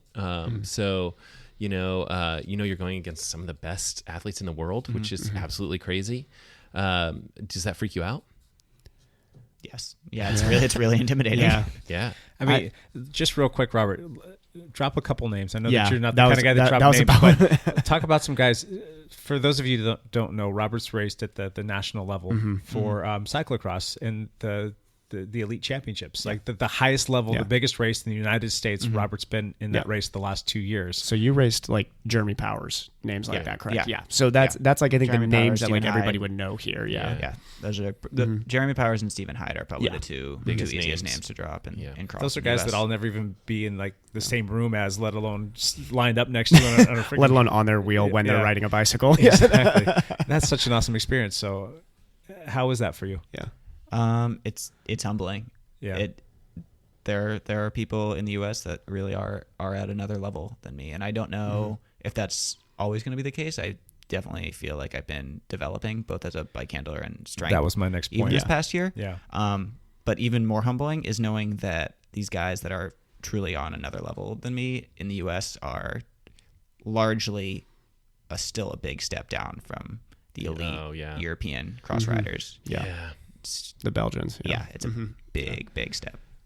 Gotcha. That's crazy to think about. There's some young names in the. So I grew up with Spencer. Well, he was much younger than me, but Spencer Petrov. The Cannondale rider now. But I mean, there's some young names that are coming through that are awesome. You know, so I think that's cool that you're part of that next group of that post Jeremy Powers era of cyclocross coming through. So So Matt, back to your question. Do you want to frame that one more time for him? Oh, it's just, well, I mean, I think they're touching on it for sure. It's just, you know, how do you line up against some of these guys? I know for me it was, and I think there's two ways to approach it. And at first I was kind of like you remember, like I was like scared would definitely be the right word. Like I looked at the start list for Galveston, and like Matt Russell's on there, and I was like, oh, he was 6th at Kona. Yeah, like that was my first thought. I was like, oh my god, like there's guys on this list, Andrew Starkowitz, who held the Ironman bike course record. And I think realizing when I got into that race, right at the beginning I had this thought where I was like, oh, this is going to be actually fun for a second, because I actually looked at some of those guys like Matt Hansen and Starkowitz, and Starkowitz had this confidence about him. And I love like Hansen, Matt Russell, and those other guys, but they actually looked nervous. And I was trying to think in my head, I was like, if you're going to be at this start, I want to be more that Starkowitz personality, that personality that at least breeds confidence in that beginning of the race. Right. Am I anywhere near those other guys? No, absolutely not.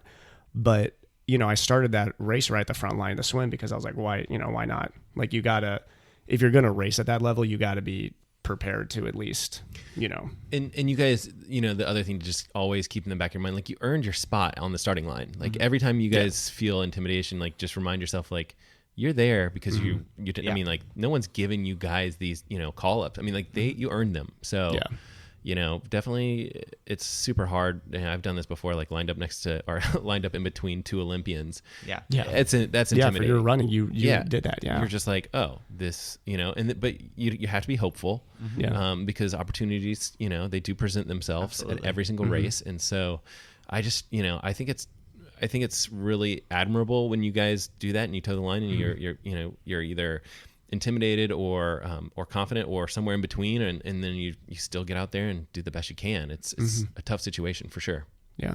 Those starts are wild though, aren't they? Cross starts are. Oh my There's gosh. nothing in the world like a cross start. that was like the wildest difference for me between the amateur to pro race was like the importance of that start.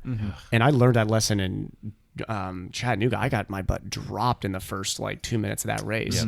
And there's no like coming back from that. Like once you're dropped, your race is done. It is over. Like you just got to hang on for dear life at that point. And I think in the amateur fields, at least from what I noticed, is especially with like the rolling starts. Yeah, it doesn't. Even the group starts, you have a really bad start, like recover, get back into your groove, race your own race, quote unquote. Absolutely. Which was a term that goes out the window once you're racing in a pro triathlon. Maybe we should work on swim starts. Yeah. Oh my God, yeah. Okay, we can do that. Absolutely. We can do that. We could work on that. I mean, because we have all the lake access and buoys and everything. So. I need somebody to just like I just need somebody to beat my head in like Matt Russell did for 400 meters. We have some good swimmers that we can access. Nate's got some strong shoulders. Get on a support, just start beating you with the paddle. That's actually not a bad idea to have Jake on there and just have like hit me randomly. All that torture you put me through in physical therapy. There you go. Just hit me right in the shoulder. Just each time right in the shoulder. And real quick, race prep. Talk to us about race prep. What is it like for you? Like, what's your morning like? What's the evening like right before the race? Yeah, what do you eat before like a cyclocross race usually? I keep my nutrition pre-race pretty consistent between cross and road and mountain biking events. I'll usually have some sort of grain, ideally bread, but if it's a bagel or something else, with peanut butter, one or potentially two bananas, depending on how late the day or the race starts. I'll have some about 1 cup of rice, brown long grain rice with just a little bit of piri spice for flavor. Yeah. But not enough that it's gonna affect my digestive tract. Sometimes an apple, and then beetroot powder, just mixed with water. I'll take it in between an hour and 30 minutes before the race, and then one gel 10 minutes before the race. Yeah. And just make sure I'm generally that's a pretty hydrated. common one that I hear from really actually like all sports is the gel like 10-15 minutes before, so you have just like available like basic glucose right there. Totally. The risk of another rabbit hole. For those of you that don't know, Robert's a vegan, correct? Vegetarian. Vegetarian? I thought you were vegan. Nah, oh, close. never been vegan. Yeah, I love my baked goods too much to be vegan. I was about to say, is it like mostly the baked goods? Yeah. That's vegetarian. Usually the reason. Vegetarian. How long have you been a vegetarian? I couldn't give you an exact number because I ballpark truly have never liked meat, but probably around 8 to 10 years. Gotcha. Okay. Basically, once my parents allowed me to just not eat meat, I stopped eating meat. So your whole like training life obviously was okay. Absolutely. And no fish. No. None. Gotcha. All right. So that's the meal component of it. how do you do with like pre-race anxiety? Do you have something to help you like bring that down, or? I don't have a huge amount of anxiety immediately before the race. Sometimes I'll have trouble sleeping before the race, and Gotcha. trouble sleeping actually has been an issue for me even outside of racing. But at this point, I've kind of got that down to a pretty good routine with melatonin about an hour before I sleep. I use a face mask, earplugs, and a white noise generator. Hey, there you go. Oh, wow. Yeah, I You sound really, like block out the really world. use Yeah. everything possible to help myself sleep because Yeah. I've had a lot of trouble with it in the past. Yeah. Has that worked for you so far? Yeah. It's, Okay. that sometimes it'll still be 15, 20 minutes before I go to bed, but Yeah. I've had nights before where I would consistently take 2 to 3 hours to fall asleep, Oh, jeez. which really cuts into your Train your recovery right there. recovery, yeah. So let's say you get your good night's sleep, you get up, Mm-hmm. you go through that pre-race meal intake process, and then let's go like right up before the race. I mean, what are you doing like to get yourself prepped and ready to go? I guess cross would probably be the most consistently replicable example. I like to get to a cross race between 2 and 3 hours before, depending on when exactly the available pre-ride times are for any given schedule. But I like to get at least one pre-ride session in, and again, depending on how they're spaced out, 2 would be really ideal.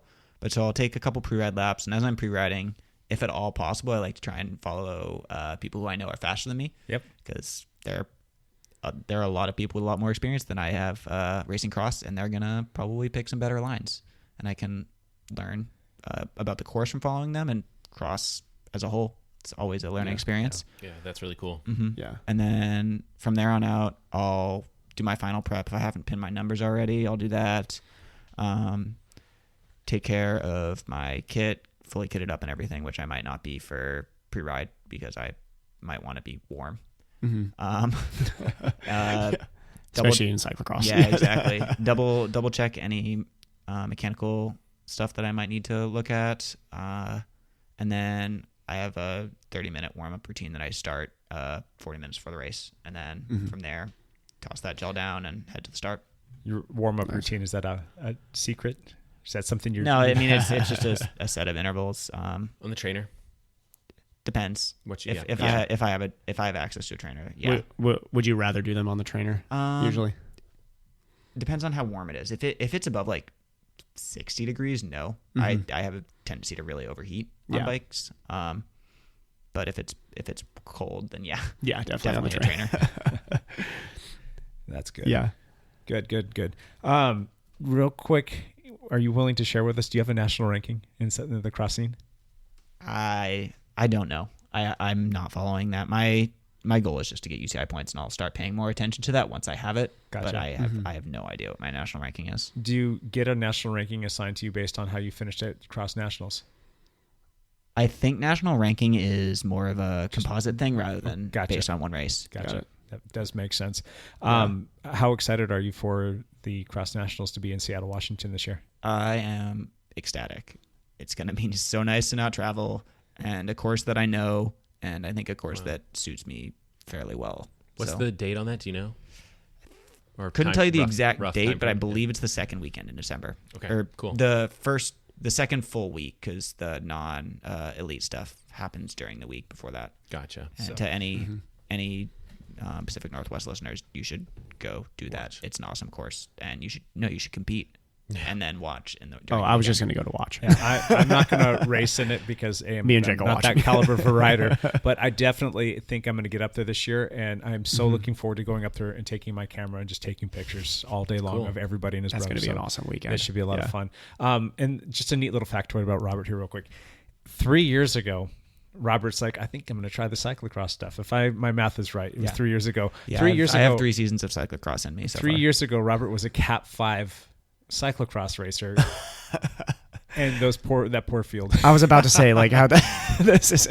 He ascended so quickly to the elite status; it was almost comical. Yeah. But I was a Cat 5 for one race. Well, I still even remember that from when we started this podcast a little bit ago. We were talking about your cyclocross races as you were going along. I was like, yeah, no surprise, Robert dominated the field and won by a lot. So your first race was David Douglas, or was it Hetmere? No, my first race was a PDX Trophy Cup race. Was race. it? Yeah. So it was a series race, and they just kicked you out right away. I lapped the field. So did they just move you to the 1, 2, 3 fields like right after you lapped? They're like, all right, no, we're gonna pull your side. It was a little bit more gradual. So I did one race as a 5, and then I completed the rest of the series as a 3-4, and then did all of Cross Crusades, and I think the second half of the Portland area Grand Prix series as a 2-3. Okay. And then upgraded it to a 1 after that. So a season and a half, roughly. One season. One full season.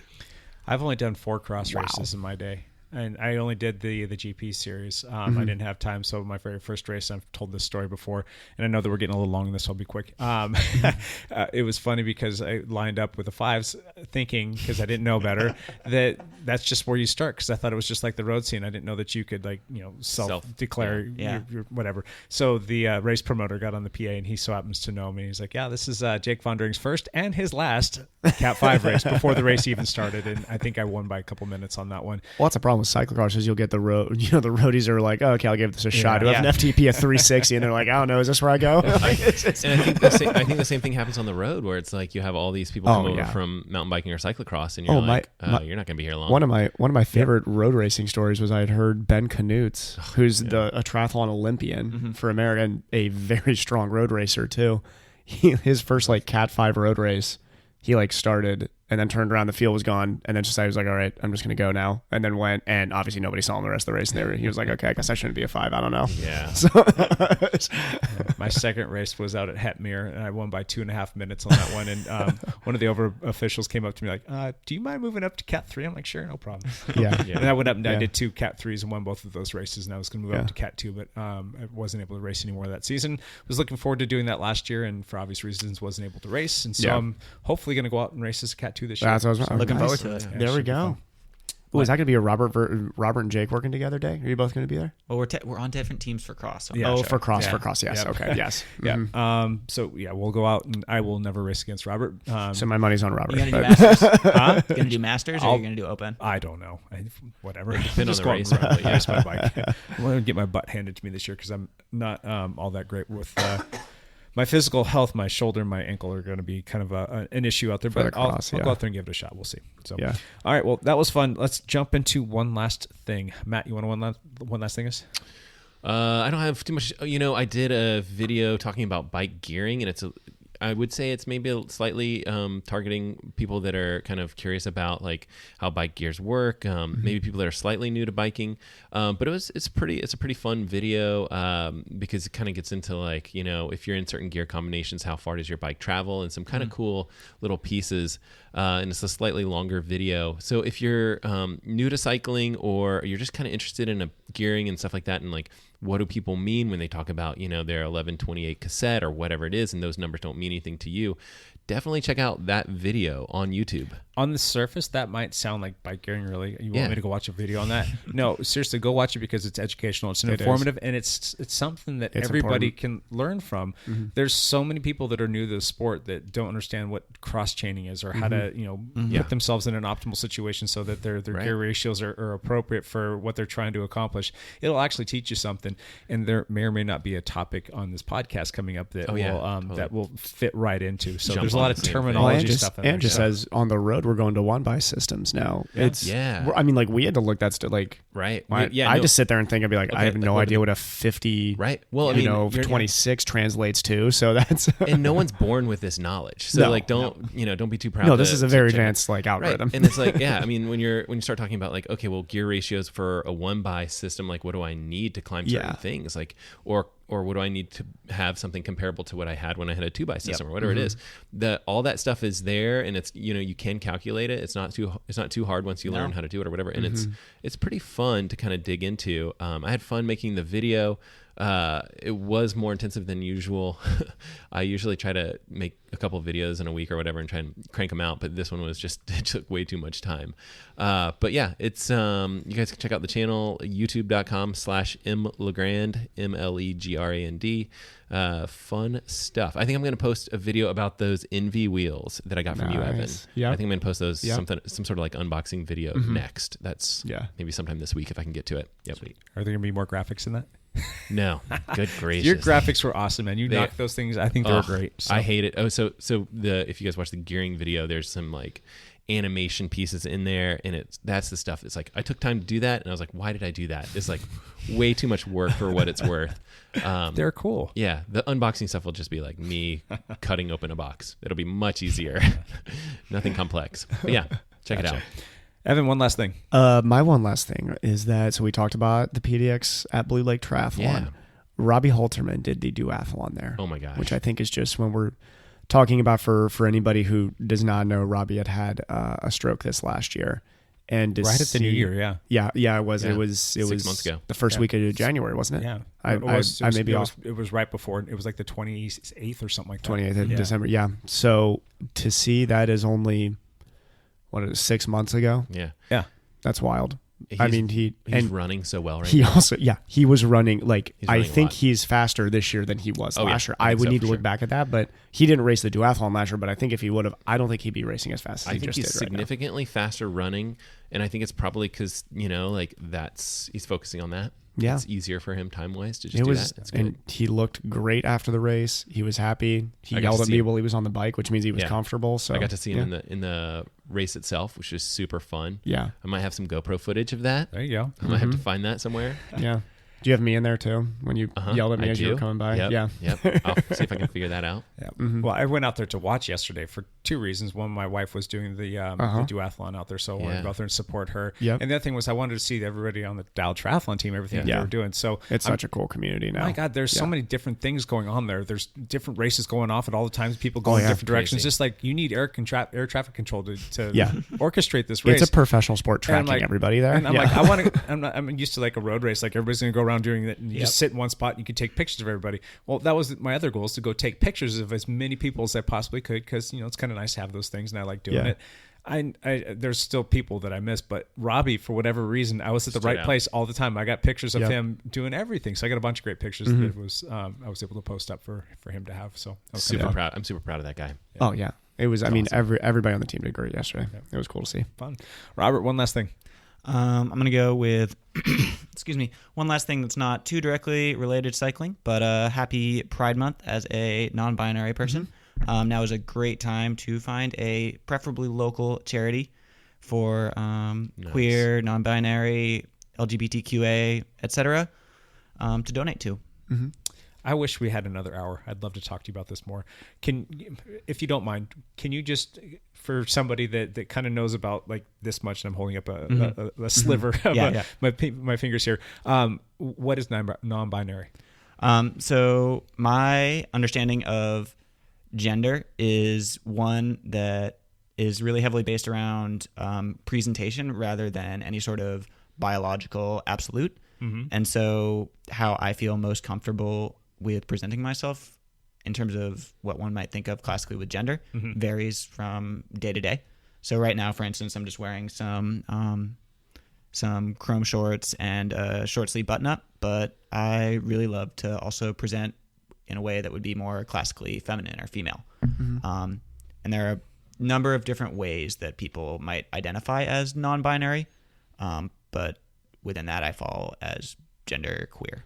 Mm-hmm. And that's something that you can pretty easily just do some research on just by Googling non-binary gender identity.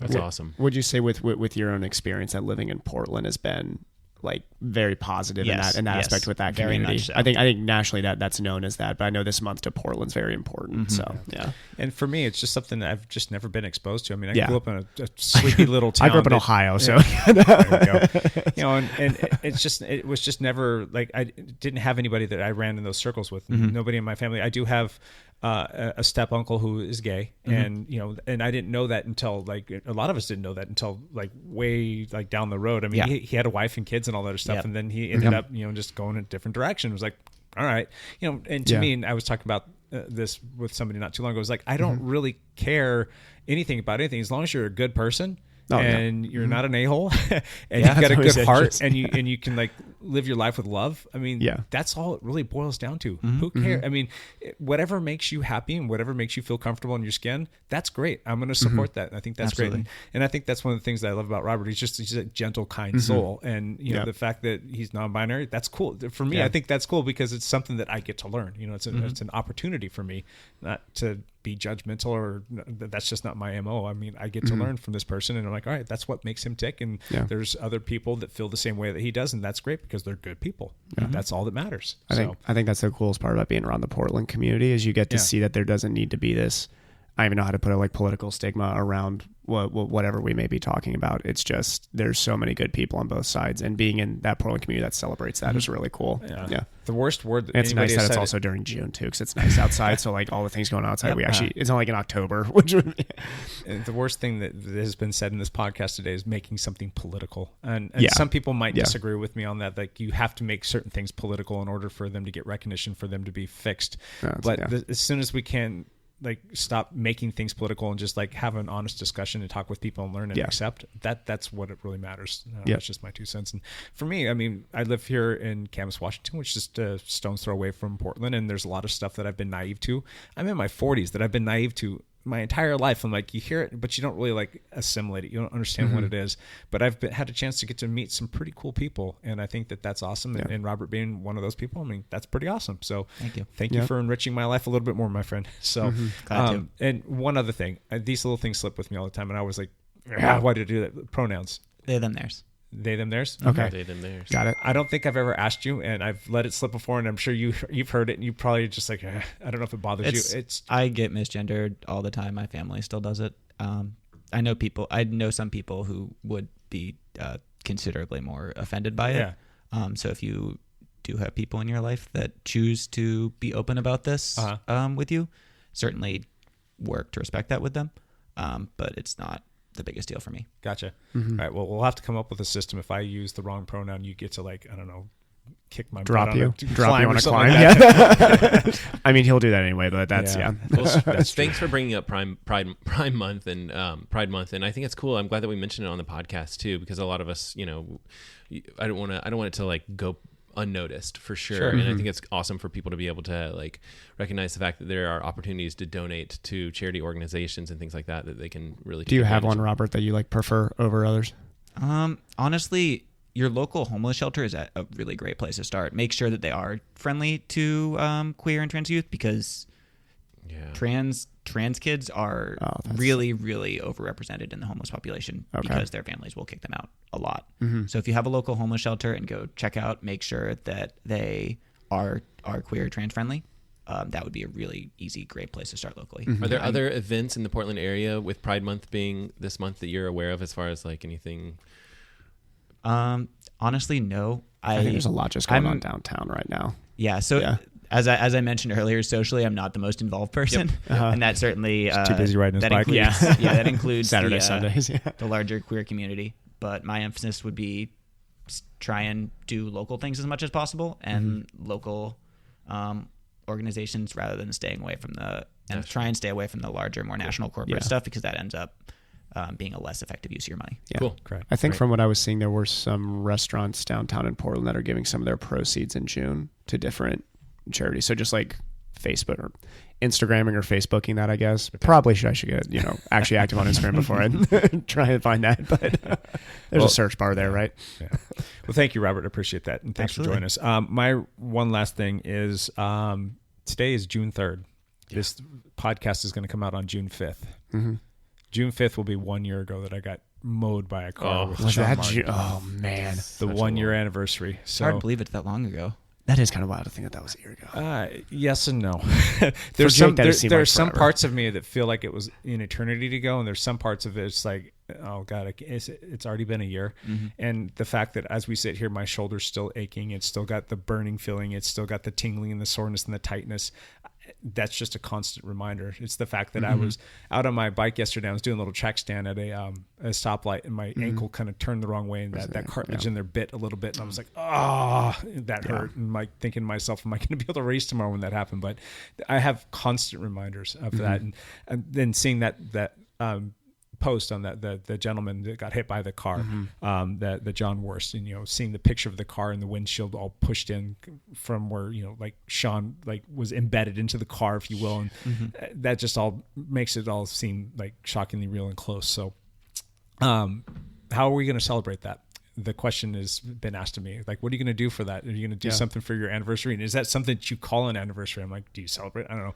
Well, my thing is you got to get back on the horse. And so you'll be seeing a ride come out on our Strava group. We're posting it up. Myself and Sean are going to lead a ride, and we're going to do the exact same route. That's what I was about to ask. Okay. And that'll be my first time going back there in a year. I went up a short way up Gibson just doing a trainer, but I haven't ridden back into Washougal proper yet. So we're going to go back there and do that. Most of that Triple Crown ride. An awesome ride too. I love that Triple Crown ride. It That's is one of my favorites. absolutely stunning. Are you going to go throw some rocks through some car windows, pee in a gas tank or something? Or? I don't know about that. Okay. But we're going to go out there and just it'd be kind of fun if a lot of people showed up, because it's always good to have more cyclists out there, and we'll do our best to be nice to cars, and we just want to be nice to cars. Yeah. Oh, nice to cars. Okay, so different direction. Sorry, my bad. We just want to have an awareness of people out there too. Absolutely. Show some respect to us, and we'll do the same, and stay off your phones and be safe on the roads, and know that we're all good people at the end of the day. We want to help people, and I'm somebody's father, I'm somebody's husband, and I'm somebody's son. Just remember that. And just about everybody's got one of those people in their lives. Respect people. Do it. And then we will have our Friday ride again, our little Fog Hat Friday. Yeah. And the Fog Hat people are like, what the heck's Fog Hat? Do you guys know the band Fog Hat? Yes. The song Slow Ride, Take It Easy. So that's the whole premise behind that. So I was just going to let that go I was like, Fog Hat, whatever. Okay. Did that just click with you? Yep. That just clicked. I was super late to that party. I don't know. I was just looking for something that rhymed with Friday, and Fog Hat. Oh, easy ride. Oh yeah, that works already. So might be cheesy, but maybe it'll stick. So. Anyway, Robert, thank you again for coming in. Thank you. It's always a pleasure. It's always a pleasure. Matt and Evan, great job. Yeah, we're okay too. It's not quite as great as having Robert here, but it was it was like an A from Robert, C- from Evan and Matt, but that's okay. That's par. If you guys are C-, I'm a D+. So it's okay. Robert brought us up today. Good job. We appreciate everybody that listens to this. I really do. Enjoy hearing from all of you guys, and I've had a lot of people over the last week again just talk to me about how they enjoy the podcast, and they'll reference stuff, and they'll tell me that they listen to it for the first time, or they're binge listening to it. I'm like, I just can't believe that. I can't believe that we've got people in over 34 countries that have listened to this podcast. So if you're in a different country, hey, kudos, thank you. Thank you. Say hi to us on our social media, the @Dial Podcast on Facebook or Instagram. Just tell us where you're listening from. I'd love to hear from you. So would Matt and Evan and Lance and Robert. I'm sure you would like to have people say hi to you as well. So absolutely. A lot of cyclocrossing riding European country listeners too. Like when we talk about the different countries that we're listening, we got there was. And I challenge a sponsor out there to give Evan and Robert a little something. Who knows? A little free stuff, or maybe write them a check, help these guys out, and them. How would I say that? God dang it. I already screwed it up. Robert's going to kick my butt. I feel like you just help them out. Help them out. All right. That is one drop ride. That's one drop climb. The list is going to grow. All right. Anyway, thank you all for listening. We really do appreciate it. We will see you next week. Bye for now.